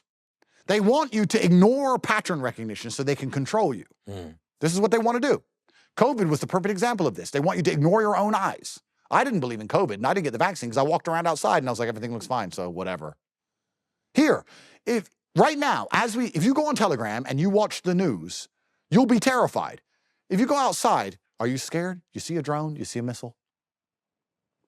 You know, it's all about ignoring your own mind. That's what they're constantly trying to get us to do. So if you're truly free, if you're a sovereign individual, you're not going to be controlled to the point where you're going to ignore pattern recognition. If you sit there and observe something, like men are better in stressful driving situations than women, and you're afraid to say that, well, then you're controlled. You're controlled because you're scared. You know it's true. You've seen it. You think it, but you're scared to say it. Well, now you're controlled by the system. I'm not scared to say what I think. I'm not even saying I'm right. It's just what I think. Perhaps I have lived a completely unique human experience. Perhaps I'm absolutely wrong. Perhaps women are actually better at driving under stressful situations, but through bad luck or fluke chance, in all of the times I was in a car with a woman and something bad happened, she managed to crash. It was like lightning striking over and over again, perhaps. But it's still my view. And that's what I think, and I'm going to say it. Now, the funniest thing about this is, when I say these things, there's so many men, white knights, who go, that sounds chauvinistic. That's bad to say about women. You know what I say when I say this around women? You know what they say? Yeah, I'd rather the man drive it. It's stressful. They agree with me. Women, I've never had a negative interaction with any woman in my life. Everyone seems to believe on the internet I'm hated or whatever. I've never had a girl come up to me and say anything negative in life, ever. In fact, they all say, you're so funny. I love that you tell it like it is. Not one? Never in my life have I ever had a negative interaction with a woman, ever. I've had 2 negative interactions in my life. In the last 6 years of global infamy, I've had 2 negative interactions ever, both with men. And both of them were them standing way over there and shouting something. Oh, you mean in person you've never confronted a woman? In person, I've never been confronted. Online is different. Oh, online's not real. Yeah. Online's algorithms. Online's bots. Online, there's a whole ton of crap. But in real life, which is the only thing that matters, because online is pixels on a screen, that doesn't matter. It doesn't exist. It doesn't exist to me. I could read 1 million hate comments. It doesn't exist. I mean, 1 million love comments. It doesn't exist. In real life, I've never had a woman say anything bad to me, ever. I've had 2 guys, one in Seattle airport, when he was about to get on his plane, goes, Andrew Tate sucks, and got on his plane. Tough guy. And me and Tristan just looked at each other like, okay. So I've had that. And we've had 1 other jackass. We've had 2 from men, never from women. So if I'm such a terrible chauvinist, I mean, I clearly don't offend women that hard, clearly. And the thing that's most crazy to me is that most of my ideas aren't even really unique. They're just ideas everyone had 20 years ago. 20 years ago, when the whole family got in the car, who drove? The dad drove. If you watch a movie from the 1980s and the family's in the car, who's driving? Dad's driving. When I got in the car as a kid and we were going to take a long drive, who drove? Dad. Everyone knew this. And now the algo has convinced everyone that that didn't happen. I feel, look, I might say also something that can be controversial, but it's an opinion. I do think it's funny how the internet has programmed so much tippy-toeing, and everybody's so scared to say anything or have an opinion, literally, just have an opinion. Of course. That everybody wants a universal opinion. For example, you tell me, Anas, I tell you I like white studios. You're like, no, I like black. I'm like, no, you're stupid, white. And I'm like, you're like, no, Anas, I also like the black color studios. Now I'm trying to force you that a white studio is better. Instead of saying black is also cool, white is also cool. That's right. Can we just agree that there are 2 nice colors that are very different? Absolutely. So when it comes to masculine and feminine, I think something has happened in the last, I would say, 2 years, where a lot of the talk now is about masculine energy and feminine energy. And a lot of women are tired of being extremely hyper independent and trying to do paying the bills and trying to be so strong at the household because the man is weak. And they're telling, like I was talking to her, and she's like, I actually want to call a friend to fix my tires because I'm tired. Of course. And I think there's this wave of women who are saying, listen, we do understand men and women are not the same, but they're as important. Of course, equal importance, absolutely. It's just, if it was the same, we'd be in the same Olympics. Well, exactly. If we were the same, we'd be useless. What's the point in having marriage or men or women at all if we were the same? We're of equal importance with different capabilities. Men are amazing at certain things, women are amazing at certain things. That's what makes us an amazing pair. But what you said earlier about opinions is really interesting because the Matrix wants everybody stuck in the middle. It doesn't want anybody opinionated in any particular direction because then it makes it very hard to drag you in the opposite direction. The system hasn't decided what it wants you to think yet. So it wants you in the middle so it can drag you to the left or drag you to the right, whatever it wants to drag you up, down. If you're already really far one way and they decide they want you over there, they have a long way to drag you. So they try very hard to keep you in the middle. This is really important. To keep everybody in the middle, they have now built an internet with so many fake profiles, so many bots. Every single person who has died, their account hasn't been deleted. It has been changed into an AI version. All of these Facebook accounts, all of these YouTube accounts, all of these Instagram accounts, all of these Twitter accounts are all bots. None of it is real. 80% of the traffic you see online, 80% of the opinions you think are real people are all bots, and it's controlled. And the primary objective of the bots is to keep you in the middle. How do they do that? They do that by, as soon as you express any direct opinion in any direction, conservative, liberal, right, left, black, white, up, down, left, right, it doesn't matter. Any direction, you're instantly attacked. And most people don't like being berated with negative energy. So they learn to just not say so much. And if you don't say so much, you don't think so much. And if you don't think so much, you're going to stay in the middle. You're going to be able to pull in any direction. You can't say anything on the internet now, anything, without getting hate. The women who say that all men should die, they get hate. The women who say, I wish I had a strong man to protect and take care of me, they get hate. If you go on the internet and say, I like Cheerios, you get hate. If a girl uploads a picture of her lipstick, this is my favorite lipstick, some bot underneath is going to say, you're only promoting that lipstick for money, you're a sellout. You can't say anything on the internet now without getting hate because all of this is orchestrated by the system. And the system has hundreds of thousands, even Elon admitted himself, 800 million. 800 million accounts they've deleted so far of bots, influence campaigns from foreign countries, from national companies. They're influencing all of us all the time to influence the algorithm. And Twitter is still full of them. It's still wrecked. All these platforms are wrecked. So if you're at home, understand this. When you post something, people start giving you hate. It's not real. It's not real. And the people who you know who are real giving you hate are doing it because the algorithms convince them to hate you because of what you think. They don't want anyone to have an opinion on anything. And if you do have an opinion on anything, they have a buzzword to attach to it. He has an opinion that he should pay for his woman's life so she doesn't have to work unless she wants to, and he should protect her by making sure she's home and safe and not out late at night by herself. He's called a misogynist. He believes, like, as soon as you have an opinion on anything, you get a buzzword and you get hate. Even if your opinion is the nicest opinion in the world. I want to rescue stray dogs. What about the people? Why are you giving your money to dogs? Humans haven't got food either. You're a piece of shit. You can't win. And all of this is orchestrated. All of this is done on purpose to keep you as far from an opinion as possible. So you're just a ball of goo. A ball of goo waiting to be told what to do. That's what they want. I've seen so many people with such clean internet images getting fucking blasted, bro, with constant hate. And those people believe it's real. And it actually affects them. And they sit there and go, well, maybe I shouldn't say what I think because look, I barely said what I thought. I said 1% of what I thought. Look how the internet reacted. Maybe they don't like me. We're all social animals. No one wants to be hated. I'm lucky because I'm psycho, so I don't give a shit. So I don't care. I'm long gone. My brain's gone. I don't care. I'll charge it to gunfire. But a lot of this is on purpose. It's something to keep in mind. It's on purpose. So when you talked about these women who have this opinion about they want a strong man to take care of them and they're rejecting feminism, I have absolute respect for them and kudos to them, because I guarantee you it's not easy for them to post these things and say these things, because if you read their comments, they're getting a whole bunch of bots trying to put them back in their box. And the box it wants everybody in is a bowl of flavorless porridge without opinion, waiting for the algo to tell them what to think. The point you made about putting people in the middle, that word you told me earlier stuck in my head. It's the sanitizing of life. Sanitize. And you know, when you think of art and when you think of sports and when you think of beauty, let's talk about beauty in my generation, whether Cindy Crawford, Claudia Schiffer, Naomi Campbell.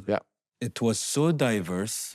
And I remember growing up and thinking, look at the beauty of life and look at the diversity of, you know, beautiful beings.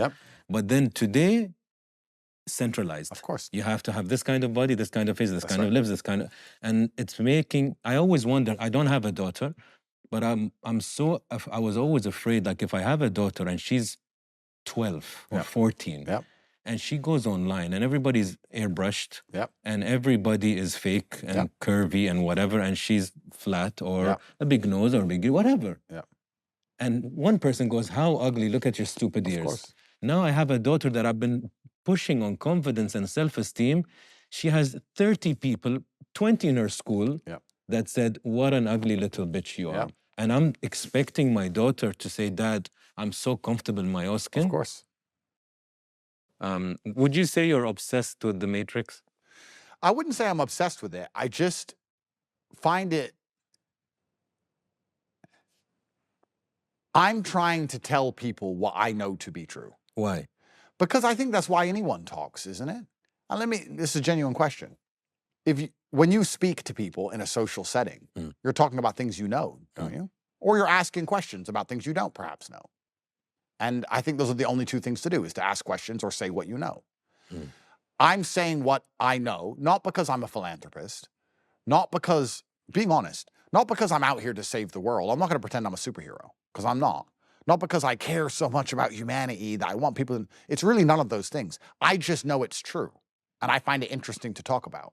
And I like when other people sit there and go, I agree with that point, or I disagree with that point. I just find it an interesting conversation. I feel like, you know, I could sit and say that I'm trying to at least preserve the last vestiges of humanity. I could say those things. But really, this is just what I've learned on my journey from insignificant and unknown to one of the most well-known people on the planet. I've learned so many things and seen behind so many curtains. So I'm just interested in telling people. What you said earlier about the little girl the daughter is so interesting, because even worse than you gave the example of if someone writes she has a big nose. What if a robot writes she has a big nose? What if the robot tells her she has a big nose and then shows her adverts for rhinoplasties? So what if, even worse than a human looking and believing it, what if it was never thought by any human on the planet? No one even conceived of her having a big nose, but the machine worked out because of her browsing pattern that she's susceptible to this particular attack. And we can write this comment and she'll click on these adverts and we'll make fractions of a penny off of her. Let's destroy her psyche for fractions of a penny, because each time she clicks on an advert, we get 0.1 cents. So let's make her cry herself to sleep at night so we can get a fraction of a penny. And this is already happening. We talk about girls, let's talk about boys. You think a 14-year-old boy isn't sitting there concerned about the fact he has no money? When I was 14, I didn't care that I was broke. Now 14-year-olds are like, or 15, 16, let's make it a bit older. When I was 16, I didn't know Dubai existed. I'd never seen Monte Carlo. I'd never seen a Lambo. I didn't know people had yachts. I didn't know you could fly private. These things were not even in my brain on any level. I'd never seen them. I'd never thought about them. They never entered my psyche ever. I thought everyone was poor. Maybe some people were rich because they had a slightly nicer car or a slightly bigger house, but we were all basically the same. Now you're 16. You're talking to the girl in school who you like. She's talking to a hedge fund manager. You need a Lambo and disposable income pronto, or you can't get chicks anymore. You're 16 at the height of your hormonal capacity. You're horny all the time and obsessed with chicks. And you're sitting there online going, girls just love money, girls just love money. I need money, I need muscles, I need money. So you wonder why they're all on steroids. Even worse, you wonder why they're all gambling. Why is everyone gambling on crypto all the time? Because if you're 19, you don't sit and go, you know what, let me save my money. And when I'm 19, if I save up when I'm 28, I can buy a house. You're 19 going, 28.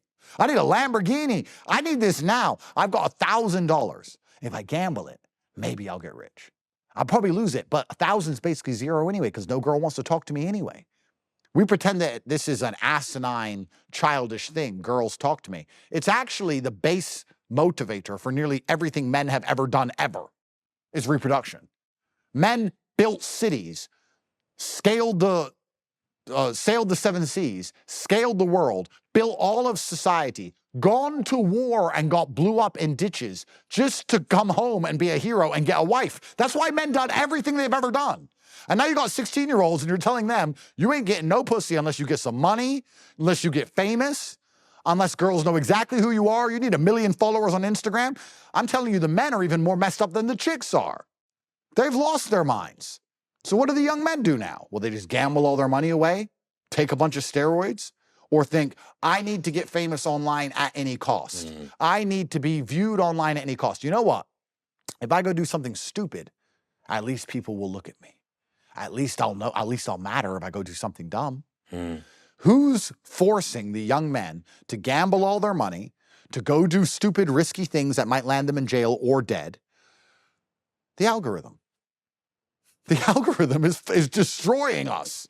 It's destroying all the young men for a fraction of a penny because these young men have been told and shown a life that they can't afford and they believe that's the way to get women. And unfortunately for them, it's true because the women are shown the other side of the coin. And the women are like, oh, well, I'm a pretty girl. I'm 19 and I'm pretty. Why should I work? Every hot girl you meet, do you even work? Oh, yeah, no. As soon as they're 19 and hot, they're just living off some man. The current man, a future man, their ex-man. They're just living off dudes. So, of course, if you want those girls, you now need to have money to pay for these girls. Of course, both sides of the coin are being, it's all the algo. It's literally broken society to the point where no one has kids anymore. The algorithms have warped people's minds to the point now where we don't reproduce, which is our base instinct. It's like the most basic thing humans do. Now there's fertility crisis all across the globe where no one's having children. And it's because of algorithms. You can't convince a woman to have 5 kids. Because if you tell a woman you need 5 kids, which is what most women did. My dad was one of 9. My mom was one of 9. How many families in the West are one of 9 now? 0. If you try and tell a woman she needs 5 kids, she can say, well, I need a 10-bedroom house and I need 3 nannies and I'm going to need all this money so I can go to Gucci and do surgery afterwards if I'm going to have 5 kids, and I need 2 cars. Most men can't afford that. So you're not going to have families of 5 kids. I mean, of course, the odd billionaire can, but we're not talking about that. We're talking about the average man, average family. So the algorithms are in charge of so many things. We've already lost our humanity and our sentience.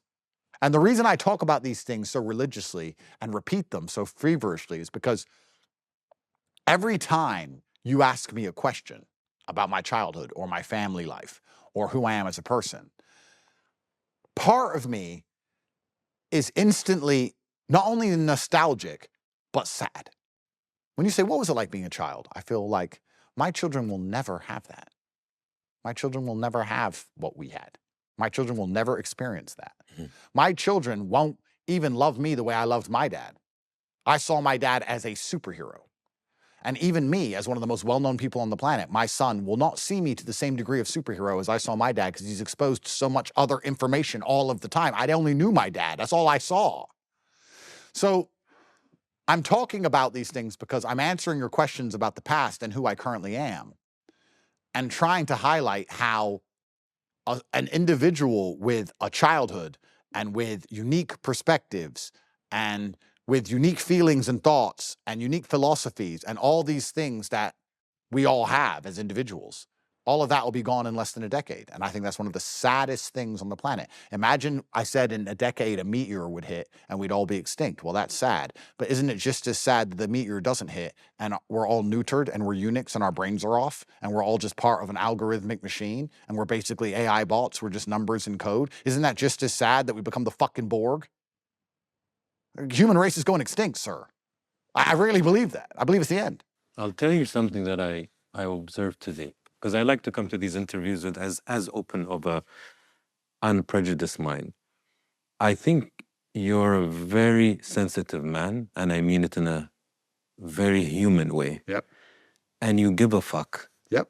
Of course, it's packaged with a very masculine man, very strong man, very reliable man, very serious man. Like I could imagine people in your circle coming to you because they rely on you, you're their backbone and all of that.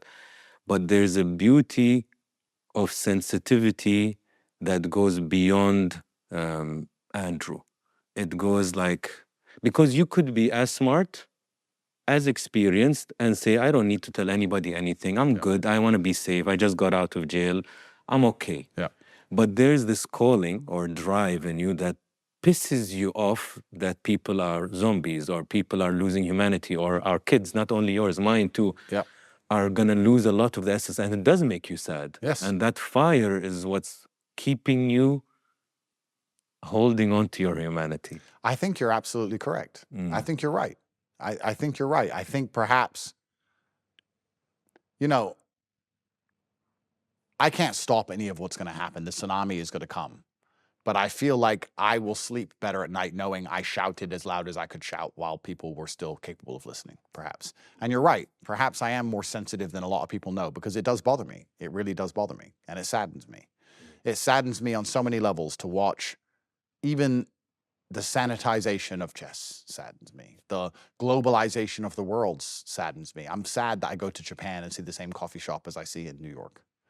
Like, so many things sadden me, you know, and I guess that's just the future, and the future is not my problem because I'm an old man now, you know? But there are two types of humans.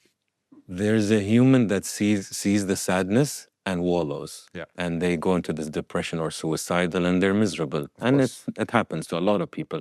And there are people who will use that poison and burn the shit out of that poison and drive it somewhere else. Of course. And you're a human that needs to move. Yeah. You can't sit down. So you're getting pissed off and sad, and you're like, okay, let's burn this fucking fuel. But where? Let me talk. Let me go on a podcast. Let me talk to my kids. Absolutely, because You're burning it. Of course, I don't want to be a doomer. I don't want to give up, but you're right.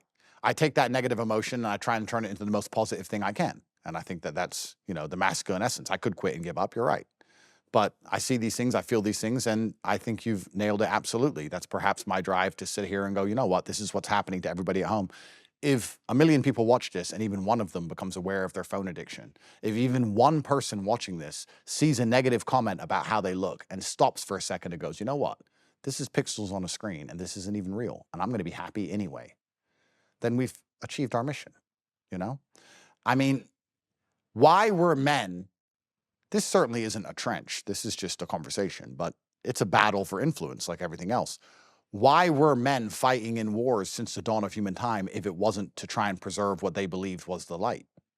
This is what men have always done. We've got in groups. We found the other people who thought like us. We made some swords. We marched in whatever direction. And we said, this is what I believe is the light and the truth. And I'm prepared to fight to defend it.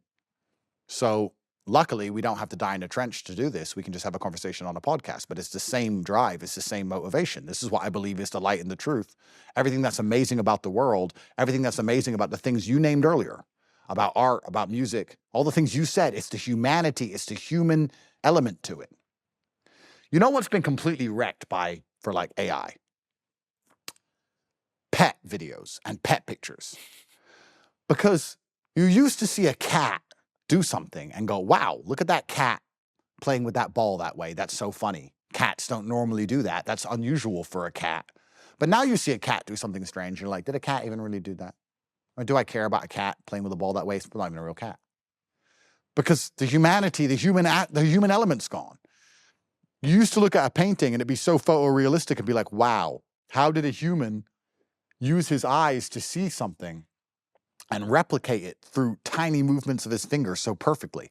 Now the machine just does it. And is it really beautiful anymore? Everything's full. What's going to make us human once we lose the ability to influence or imprint ourselves onto our children, or we lose the ability to feel or think anything outside of a set parameter? What's going to make us human once we can no longer be the fish which taps his head against a fish tank? What are we here for? Then what are we? Then what do we exist for? Are we just are we an economic model? What we become is chickens on a farm. That's what we become. Who think they're not on a farm. Who think, well, the best prison is the one you don't realize you're in. Yeah, ignorance in certain places can be a bliss. I always preached mental health. I always preached therapy, but I took ages to ever even try. And I finally found, I tried 3. The first time, like, no, didn't, was too like hula for me, imagine this. I'm like, I need a realistic person. So I finally found a guy who's in his I think, I don't want to give him the wrong age, I think in his 70s, fucking experience. And I'm like, listen, I don't need somebody to listen to me. I'm going to bounce ideas off you. And I would love, because you're experienced and you're human beings and psyche, I want a ping pong. And I'm like, okay, this is therapy because it's a mix of a life coach, an experienced human, a wise person, a stoic. Let's do this. So I was telling him, listen, is ignorance a bliss? Because because once you're aware, you can't undo that shit. Of course. Like, let's say you go on a better airplane, you can't go back to that. 100%. You're done. You try better sushi, like, fuck, I can't go back to that. You're done. That's right. So I'm like, maybe it's a curse because I read, I observe, and I'm an observer of life. So it fucks with me. He's like, Anas, knowing you, and now I can apply this to you, he's like, you would have never rested being ignorant. Your wiring is not made to just sit. Absolutely. You're the person who will try sand and be like, no, I don't like this when you're a kid, or opera drawer. And I guess that's the beauty of the childlike energy that's inside of us. Maybe me and you, and hopefully a lot of people, I hope more, we preserve this child that used to touch things and taste things and be like, and then you learn because you're curious. Of course.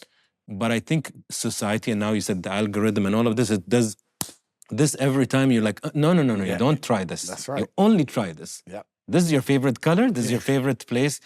And humans can be, if you don't build enough self-esteem, you do get tamed very quickly. Of course. One big bad viral video, and you're never going to say your opinion again. Absolutely. So I think preserving that childlike energy is so important for humanity. Of course, to make you a human being. Absolutely correct. No, I agree with you. And the thing about, ignorance being bliss is that we discussed earlier the yin and the yang, the light and the dark. There is no decision without the exact opposite being a negative. If you know things, then you suffer from knowing them. And if you don't know things, then you suffer from not knowing them. Like, you're either aware of what's happening and angry about it, or the victim of what's happening, unaware and being dragged, The feather. That's right. You're the feather in the wind. So I'm angry when I see my child on an iPad, knowing that the algorithm's trying to poison my kid's mind. If I was ignorant, I wouldn't be angry when I see that. But then my kid's mind would be poisoned. So, there's no way out of these things. So you're right. You and I have chosen to avoid ignorance and suffer the reality of knowing everything. With our kids, you should never, what they call them in English, I'm translating, like break their oars so much that they lose. Like if he says, Dad, let's say your son, inshallah, is like 18. And he's like, Dad, I'm not too sure about this sport or this tactic, and I don't agree with you. And you're like, no, shut up, you're stupid. You're breaking his character. And a lot of parents want to over-discipline and make a copy-paste of them. But if you let him reject you, it's okay. Like, okay, tell me why. Why you don't agree? With respect. But tell me, challenge me. Absolutely. And I think we need to keep that rebelliousness in our children. Of course. Rather than they have to, just be accommodating to everything that we like, because I just don't want to be challenged. Absolutely. Absolutely. And I think that if you genuinely know better, it's pretty easy to explain to them why you know better. If you genuinely do. I'm sure my child at some point is going to say something. If you genuinely do, yeah. I'm sure at some point my child's going to say something. I'm going to say, I disagree. And he's going to give me his point of view. And I'm going to go, you know what? All right. Fair, I agree. Fair enough. I agree. So, this is the world we're living in. It's an interesting place. But I've always, one of the biggest copes, I think, that we suffer from, in the future, when they look back and talk about us driving, another thing they're going to do is in the future, they're going to look back and talk about us dying. Imagine how scary dying is. Yeah. And they're going to say, people used to die? Yeah. So what? They just one day randomly on a normal day, halfway through an unfinished project, just drop dead? Yeah. And they couldn't stop it? No. They're like, but why didn't they live with permanent anxiety about this? Because it's just life. And why? But what if happens when they got to like 65, 70 and they were close to dying? Is all they talked about? Not really. It's just, people just died. once we can live forever, which is coming, right? Once we can live forever, I think like, one of the biggest copes is this idea that life is only valuable because we one day die. I don't think that's true. I think life would be valuable forever. I'd say right here, I'd love to live forever. I really would love to live forever. I hate the idea of dying, but eventually we're going to one day run out of time. And But would that make you less driven? I don't know. I don't think so. I don't know. I don't think so because, I always have these battles to fight. There's always battles for influence. If I could live forever, I think I would. Would I be less driven? Perhaps I would have a few more days off. But, that's one of the saddest things about losing even a second or a minute of your day to being upset by something which is manufactured is that you are living on borrowed time. We all are, So I talk to so many young men. You're 17. You're not supposed to be a billionaire. You're not supposed to be rich. In fact, if you were rich at 17, you'd be a dipshit. You'd be a bad person if you were rich at 17. You're actually supposed to be poor at that age. You need to grow into money. The worst thing that could happen to you right now is easy money. That's actually the worst thing. You're not ready for money. You need to go and struggle and suffer and become a man and then get some money because money will amplify your characteristics. So if you're honorable, money will make you more honorable. But you're a 17-year-old. If you make fast money, you're going to be a worse, arrogant little brat than you currently are. So there's so many people who are losing themselves when time is already borrowed, and it's such a sad thing. So a lot of men would say they've learned to be more confident, more at ease maybe, and more disciplined when they watch you. And a lot of women would feel, oh, from the statements he makes, it makes me feel offended or disrespected. Do you think you can empower men without diminishing women? I don't think I diminish women, but I understand why some women may feel that way. And I think the primary objective, the reason I talk to men, and I mean this with respect, I don't talk to women because I'm not a woman. So I can sit here and give a whole bunch of opinions on women, and trust me, I have plenty. But I'm not a woman. I'm a man.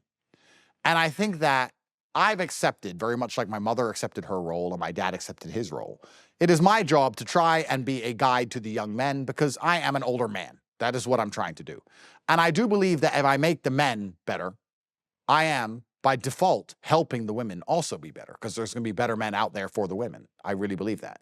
I think encouraging men to work hard, dedicate themselves, be confident, make money, go to the gym, whatever it is also going to help women as well because they're going to eventually have boyfriends who think or act a certain way that they find admirable. And I've heard this from women. I've heard them say, oh, my sons, I love that they watch your content. I've heard that quite often from mothers. I've heard women say, oh, my boyfriend's a big fan of yours. I've heard these kind of things. So I'm not out here trying to educate women on how to be.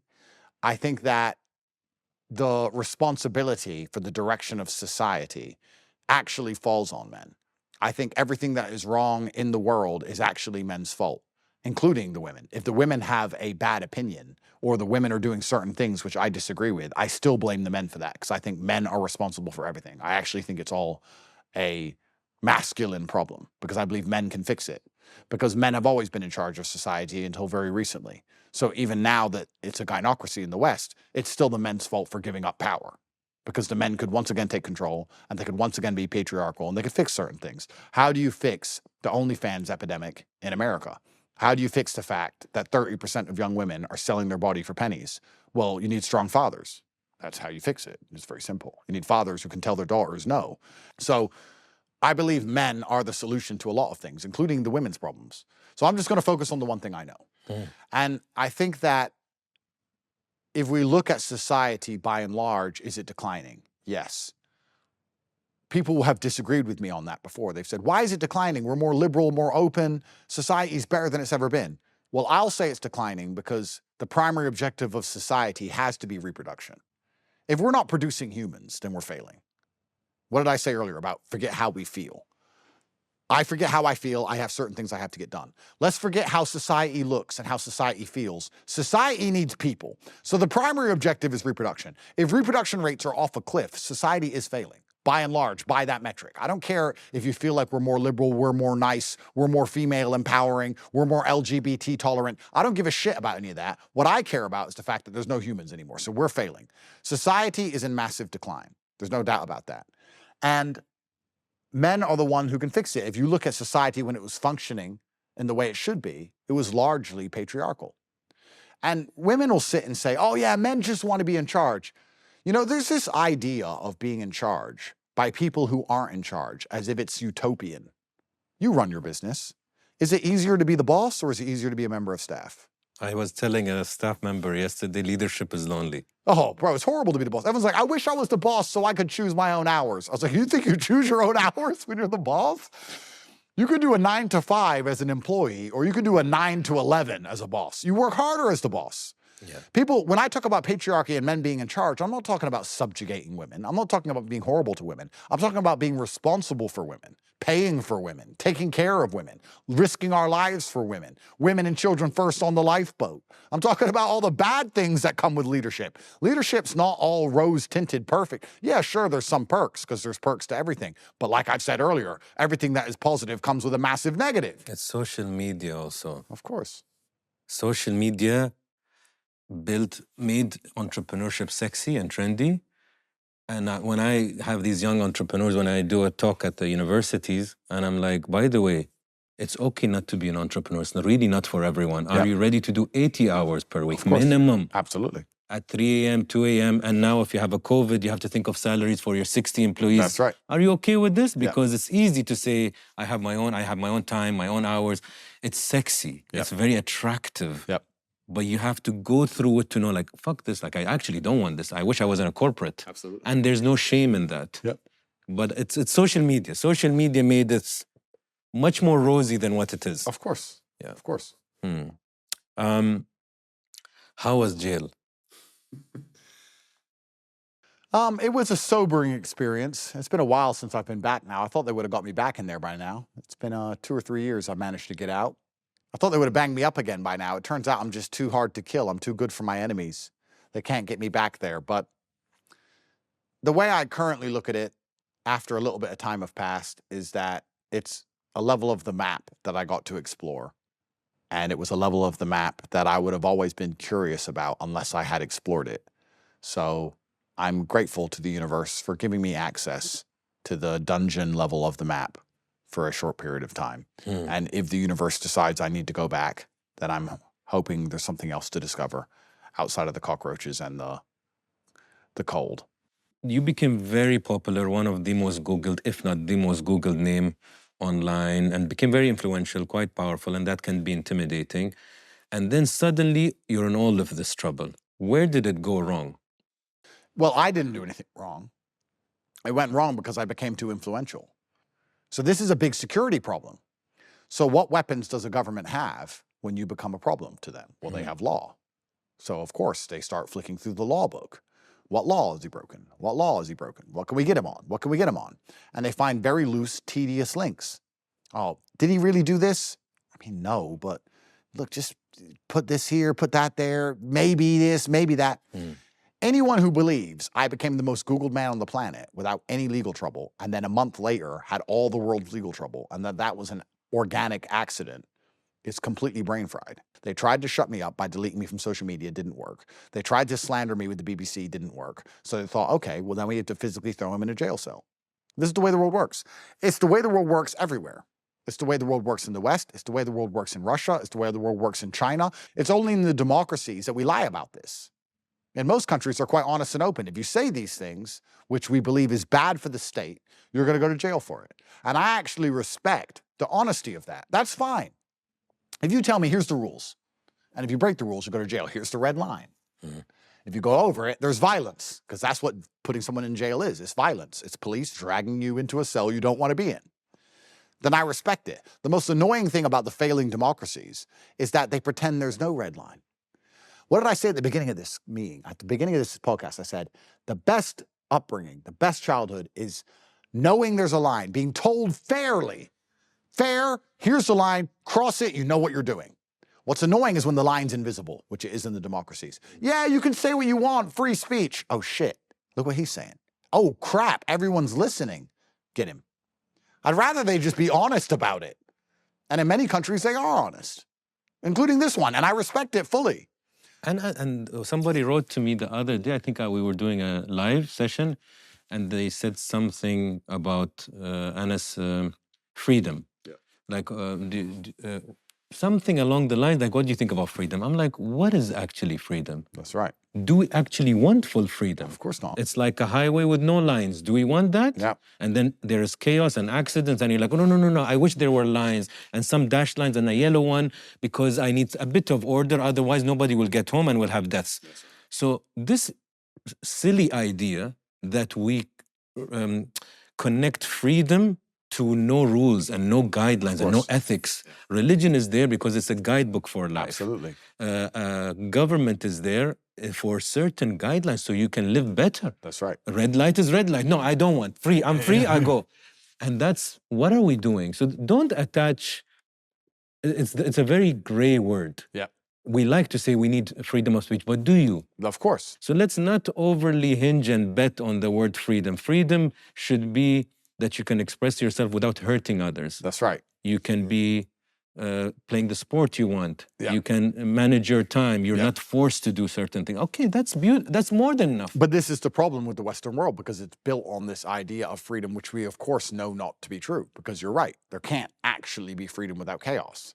But only the Western democracies promote this idea of freedom, which is false. So only the Western democracies are lying to you, which is what's so annoying. It's so frustrating to live in a country when you're told you're free and you clearly aren't. I'd much rather you lay out the rules, because if all the countries lay out the rules, then you just get to decide which country you want to live in based on which rules you want to adhere to. I feel free here because nothing I want to say is prohibited. So I say everything in my mind all the time. 100% of my brain is dumped out into the real world, and I don't get in trouble. So I feel free here. Whereas in a democracy, the Western democracies, the free countries, if I say 100% of what's on my mind, I go to jail. So the democracies in the West should actually tell you the rules. But the reason they can't is because if they were to stand up and be transparent and say, you know what, instead of making up bullshit reasons to put people in jail when they say things we don't like, instead, we're going to tell you the things we don't like you to say. Don't say that a man shouldn't be in a woman's changing room while she's getting changed because he says he's a girl because his brain's been fried by pornography. Don't say that. When they actually told you the rules, there'd be revolution because the rules are insane. That's why they can't tell you the rules. So they have to just make the rules invisible because they're fucking crazy and they're crackpot, and just snipe the biggest people who complain because they've lost their minds. Society in the West, by and large, is in a lot of trouble. People were saying to me, Dubai's over, all this garbage with the current drone attacks. And I said, listen, in the following days, the drones and the missiles will stop. And then life will go back to normal. And we'll still be in Elysium. We'll still be in a utopia where I can wear a nice watch and drive a nice car and have a nice, safe life. Your taxes are never going to stop. And your crime's never going to stop. In fact, both of them are going to increase exponentially forever. Where's over again? You think it's over here? We have one problem to fix, and it can be fixed with a phone call, and eventually it will be. You have a much bigger problem, which is an insidious bureaucracy, which is hell-bent on stealing as much money as possible from the tax base while it robs its workers blind, and everybody's cost of living skyrockets, and everybody's human experience gets worse and worse. Your problem is multifaceted. It is far deeper and far more difficult than the problem we have to solve. Drones and missiles, yes, it's an annoyance and it's a difficult problem to solve, but it's not as difficult as a problem to solve as a cannibalistic bureaucracy which is raping every single constituent endlessly. That's far worse. So I think the West is in a lot more trouble than Dubai. And talking about algorithms, I would think a lot of the online hate which has been targeted at Dubai around these recent events is actually from scared nation states. But they couldn't scare me away. In fact, I came in during the missiles on purpose to prove a point, because I think that if a city or a country or a leadership is good to you, you should show respect and appreciation back. And I'm very disappointed at the people who left, to be honest. I'm very disappointed. I'm here to stay. Iran, here I am. Social media blocks, hate speech, death threats, jail, and more, I'm sure. I'm just trying to list a few. What kept you going all this time, truly? What they did to me was completely unfair. They locked me in a jail cell in Romania, which is the worst jail in Europe. I had PTSD and nightmares for years.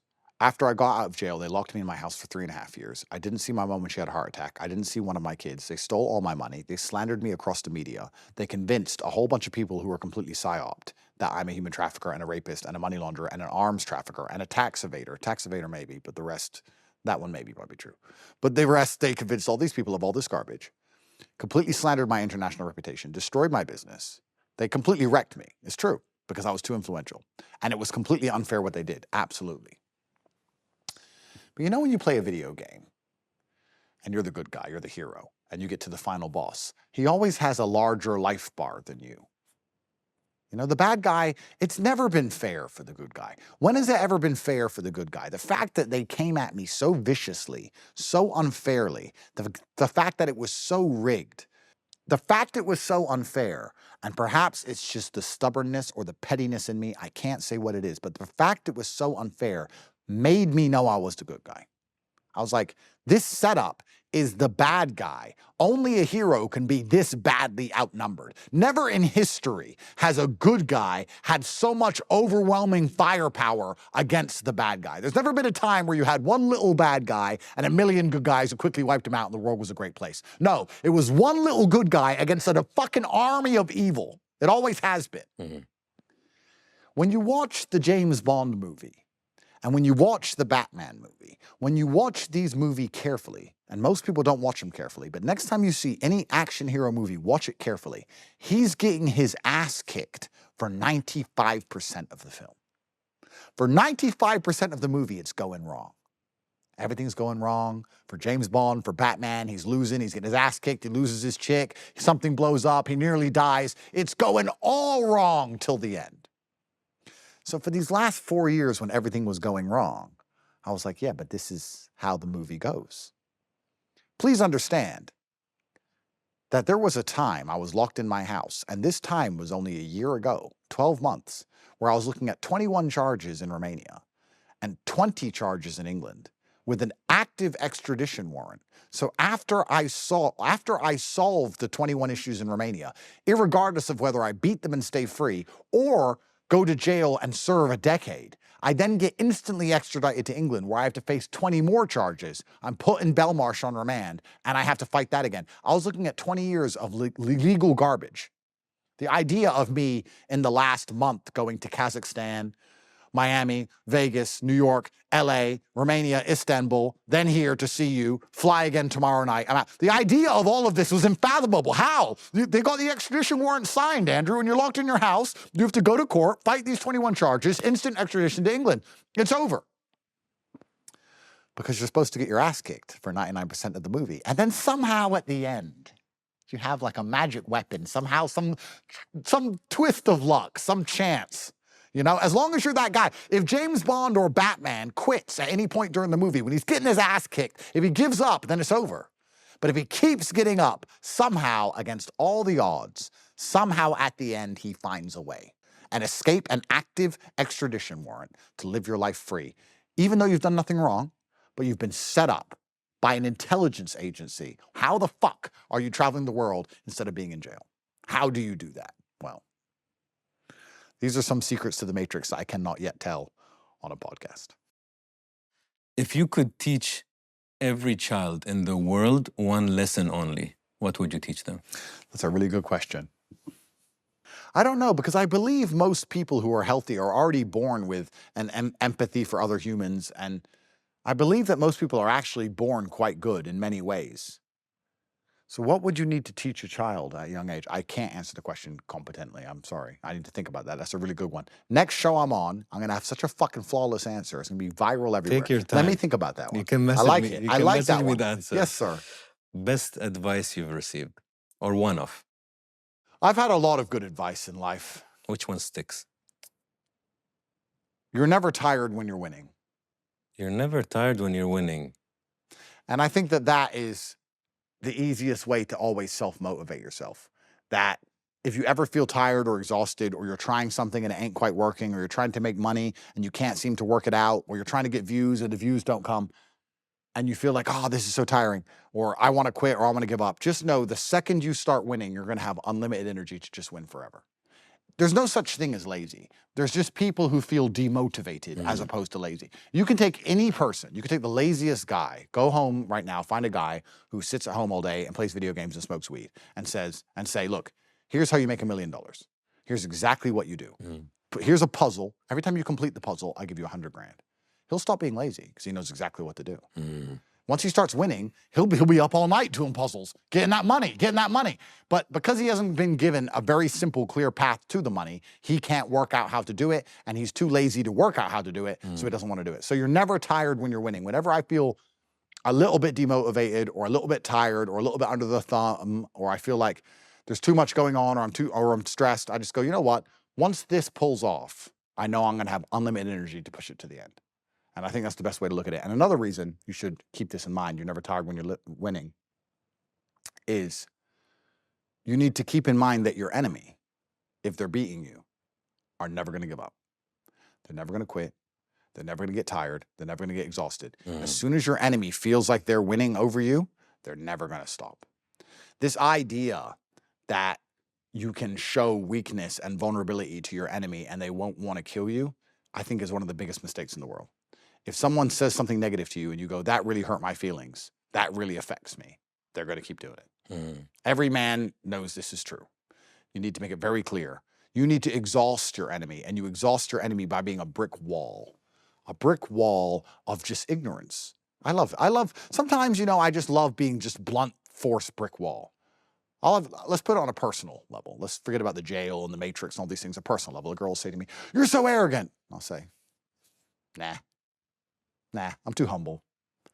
"You're so arrogant." Da, da, da. If I say, "Don't call me arrogant," if I show I care, she'll go forever. Just like, no, I'm the world's most humble man. I'm so fucking humble. I'm so humble. And I just double down on it to the point where I'm in a brick wall. I let her exhaust herself, knocking her head against the wall before she goes, "You know what? I give up." Your enemies are never tired when they're winning, and you're never tired when you're winning. And that's something to keep in mind. Did fatherhood change you? You know what's funny about fatherhood?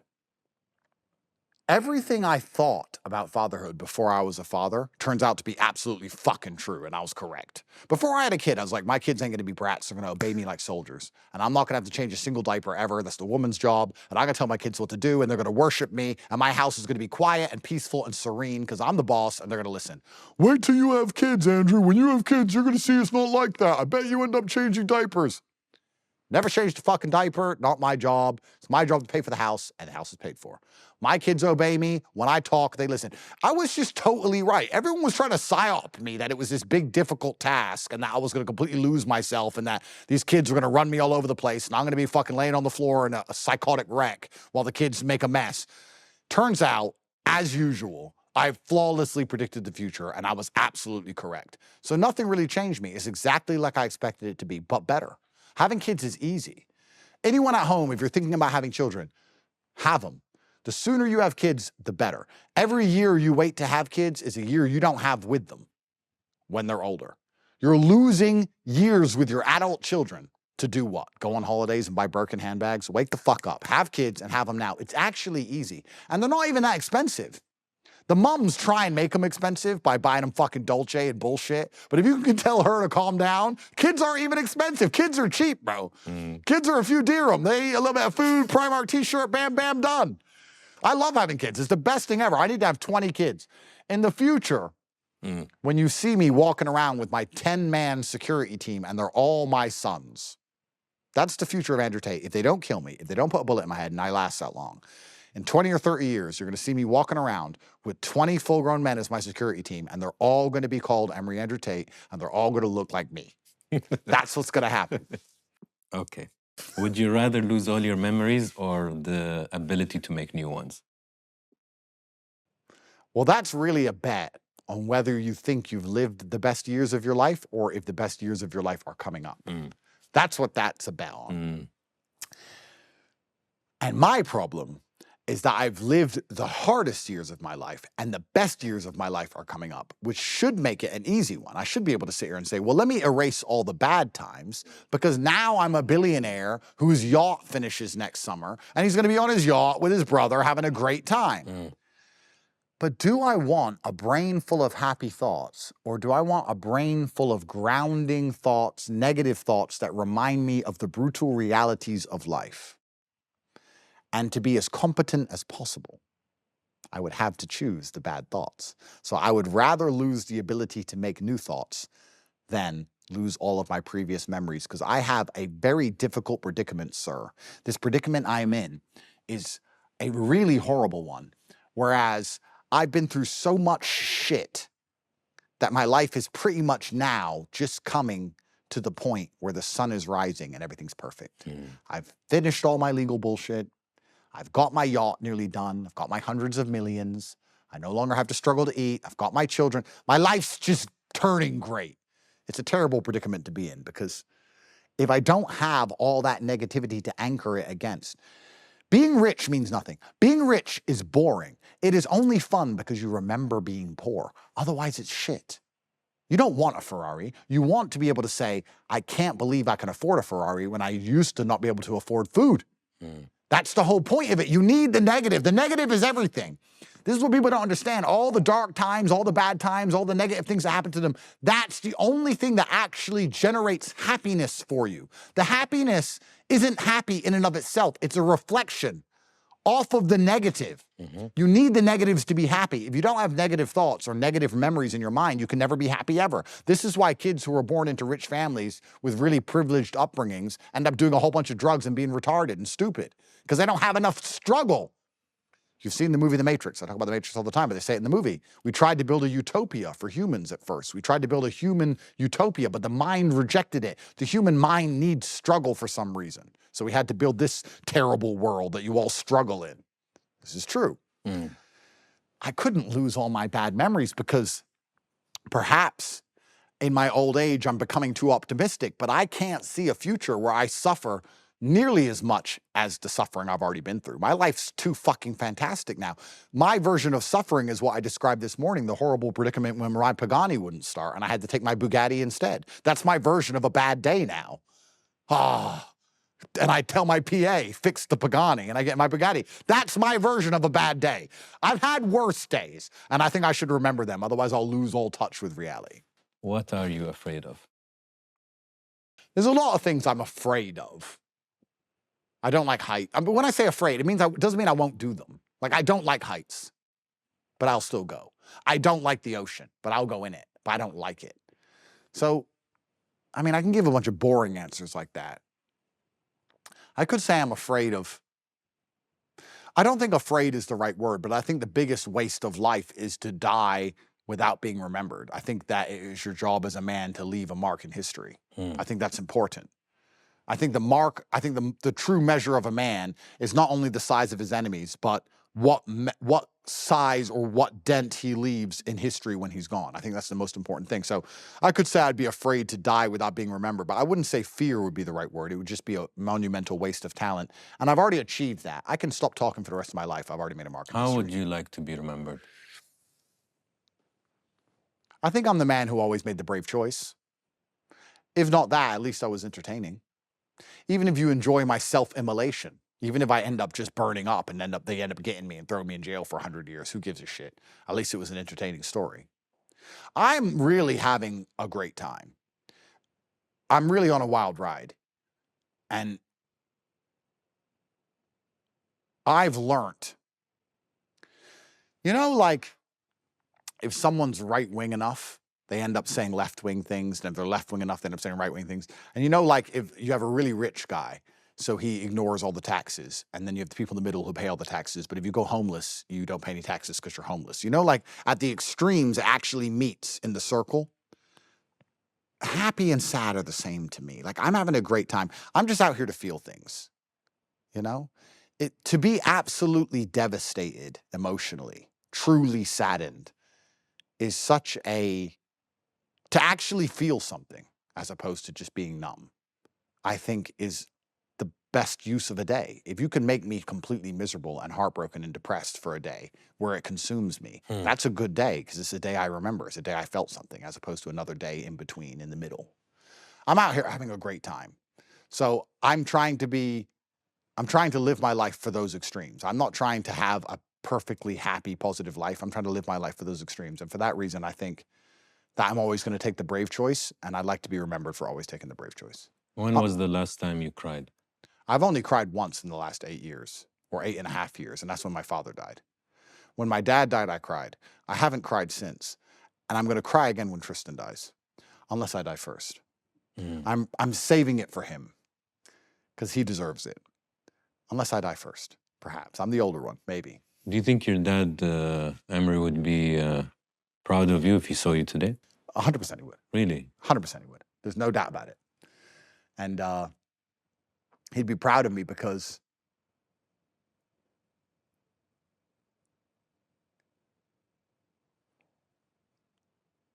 when we'd play chess, sometimes we'd be playing chess and I'd be in a losing position. And he'd say, are you winning or losing? I'd say, I'm losing. He said, well, how can we win this game? And I'd say, well, I can sacrifice my queen on this square. And I see that it's a check, and he takes with the knight, and then I can pin the knight with the bishop, and I've got the rook putting pressure on it, and he can't really defend it, so I'll get the knight back on the next move, but I can't calculate enough. I can't see that. I'm thinking like 6 or 7 moves ahead, but it's getting complicated now, and there's so many variables, I can't see the end. I don't know if this move works. And Dad would say, yeah, but if you don't try it, you're definitely going to lose. You're going to lose this game. He's just going to keep grinding you down until you guaranteed lose. Or you can take a big risk and perhaps lose, but you were going to lose anyway, but you'll lose faster, but perhaps pull off the most marvelous victory in history. So what move are you going to make, son? And this is the way I approach my life.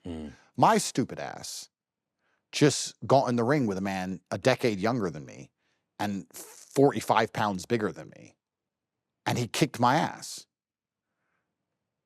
Why? I have money. I have fame. I didn't need to do it. Everyone's saying, Andrew, what the fuck are you doing this for? And why are you fighting him? Fight some guy you'll beat easy. Why are you fighting him? He's active. He's fought all these people. He's bigger than you. He's taller than you. And he beat me bad. It wasn't, I mean, it was close. The first 2 rounds I had him. The last 4 rounds he beat me. Why did I do that? Just the queen sacrifice. I don't know. It makes no sense. I mean, it makes no sense.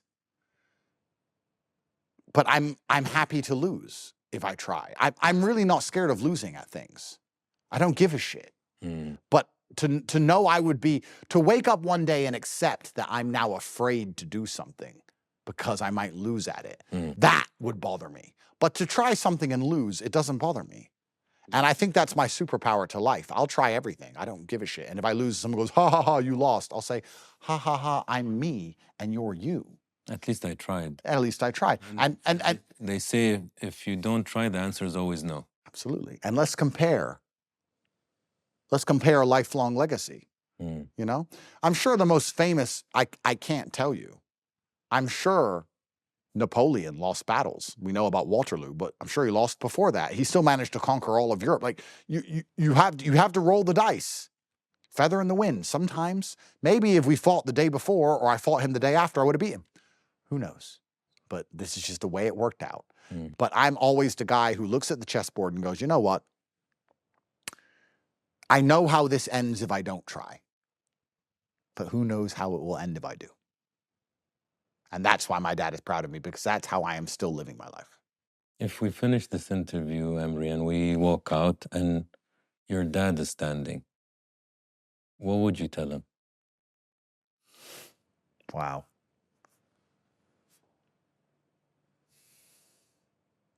Of course, I'd have to tell him I love him. I'd have to tell him he was right about everything, because when he was alive, of course, or when you're younger, you don't appreciate how right your parents are until you get older and you realize. And I know what he'd reply. He'd say, of course I was right, son. I fucking told you. And I say, yeah, I know. It's a really good question. I think I'd just have to validate the fact that he was right about everything, tell him I love him very much. And then probably the pragmatic question would be, how long are you here for? Are you back for good, or is this a temporary meeting? I don't know. But I'm going to be a little bit nervous walking out that door now. I know it's not going to happen, but you got me hopeful. Maybe he's here. He's around. There is always, for me, I always come back to a point where I say, Anas, you don't know shit in life. You don't know if they can hear you. You don't know if their energy. You don't know what is the soul. You don't know if they're gone forever. Like, you actually don't know. So just shut up and say, maybe. I see him in my dreams. He's around. I don't know exactly where. I don't know exactly how. I'm excited to find out. Perhaps this is how, in the future, When we talk about dying and they talk about how crazy we are for being able to deal with the fact we were going to die, perhaps this is how we cope with the idea, but I don't believe he's gone. There's no way he's gone because I feel him and I talk to him and I see him in my dreams like I've never seen or felt or talked to anyone else. I know he's here. I know he's here and I know he's proud of me. Glad. You have a big soft spot for him. Yeah, I don't want to cry on camera. I'll lose my street cred, but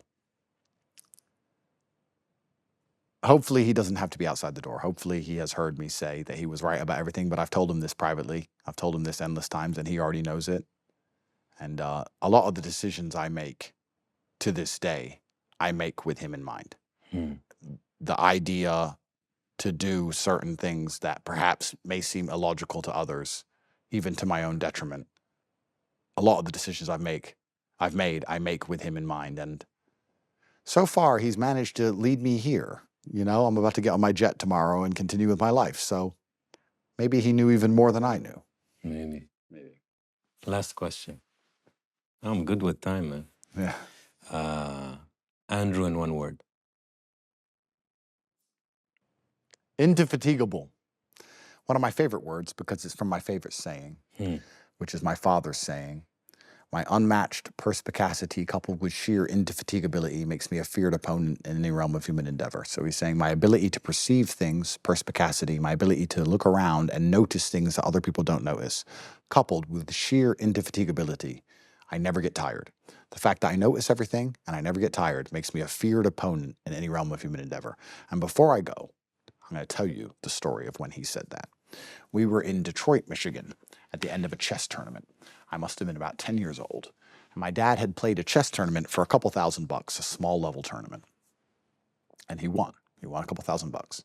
And it's about 3 o'clock in the morning, and we were driving back to Gary, Indiana, where I lived, which was the murder capital of America at the time. And we were in Detroit, Michigan, which wasn't the nicest place either. And we stopped in a gas station about 3 o'clock in the morning. And in the gas station, my dad was at the counter, and I walked around the back to the crisps or the chips to buy some candy or some snacks. My dad had a little bit of money. He said, go buy some snacks. And I heard an altercation at the front. I heard the Mexicans shouting at my dad saying, say that, say what, say what, say what? And when I came around the corner, I saw these 4 Mexicans had jumped my dad, and they were punching him in the face, and my dad was swinging back. I remember he had one of them so close and was biting his face while the other men were hitting him on the head. And he had the guys, I remember it vividly, because there was so much blood. He had the guy's cheek in his teeth, holding him up here while the other men were hitting him, and he was just holding him up close. The guy behind the counter started saying, I'm calling the police, I'm calling the police, I'm calling the police. Eventually, the 3 men ran out.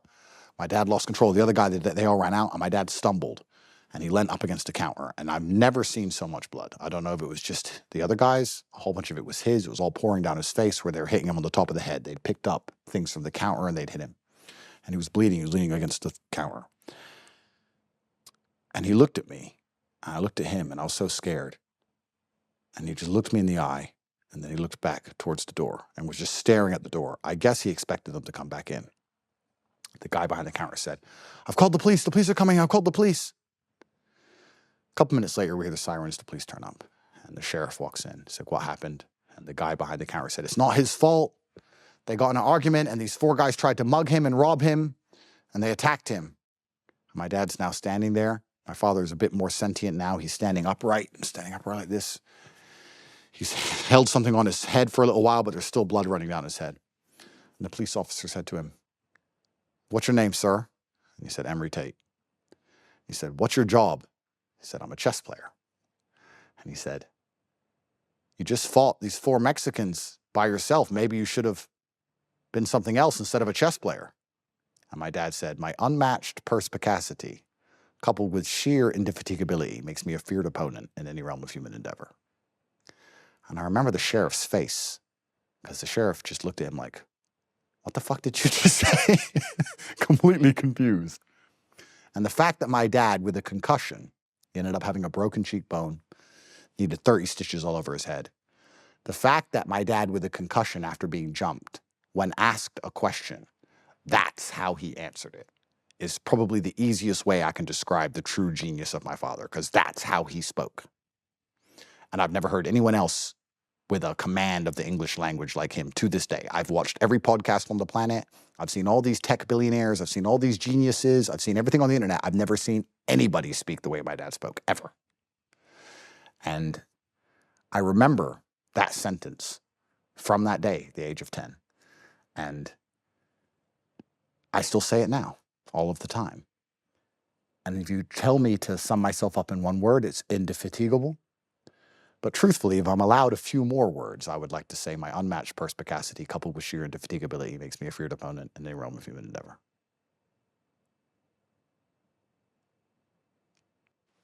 You're an interesting man, Emory.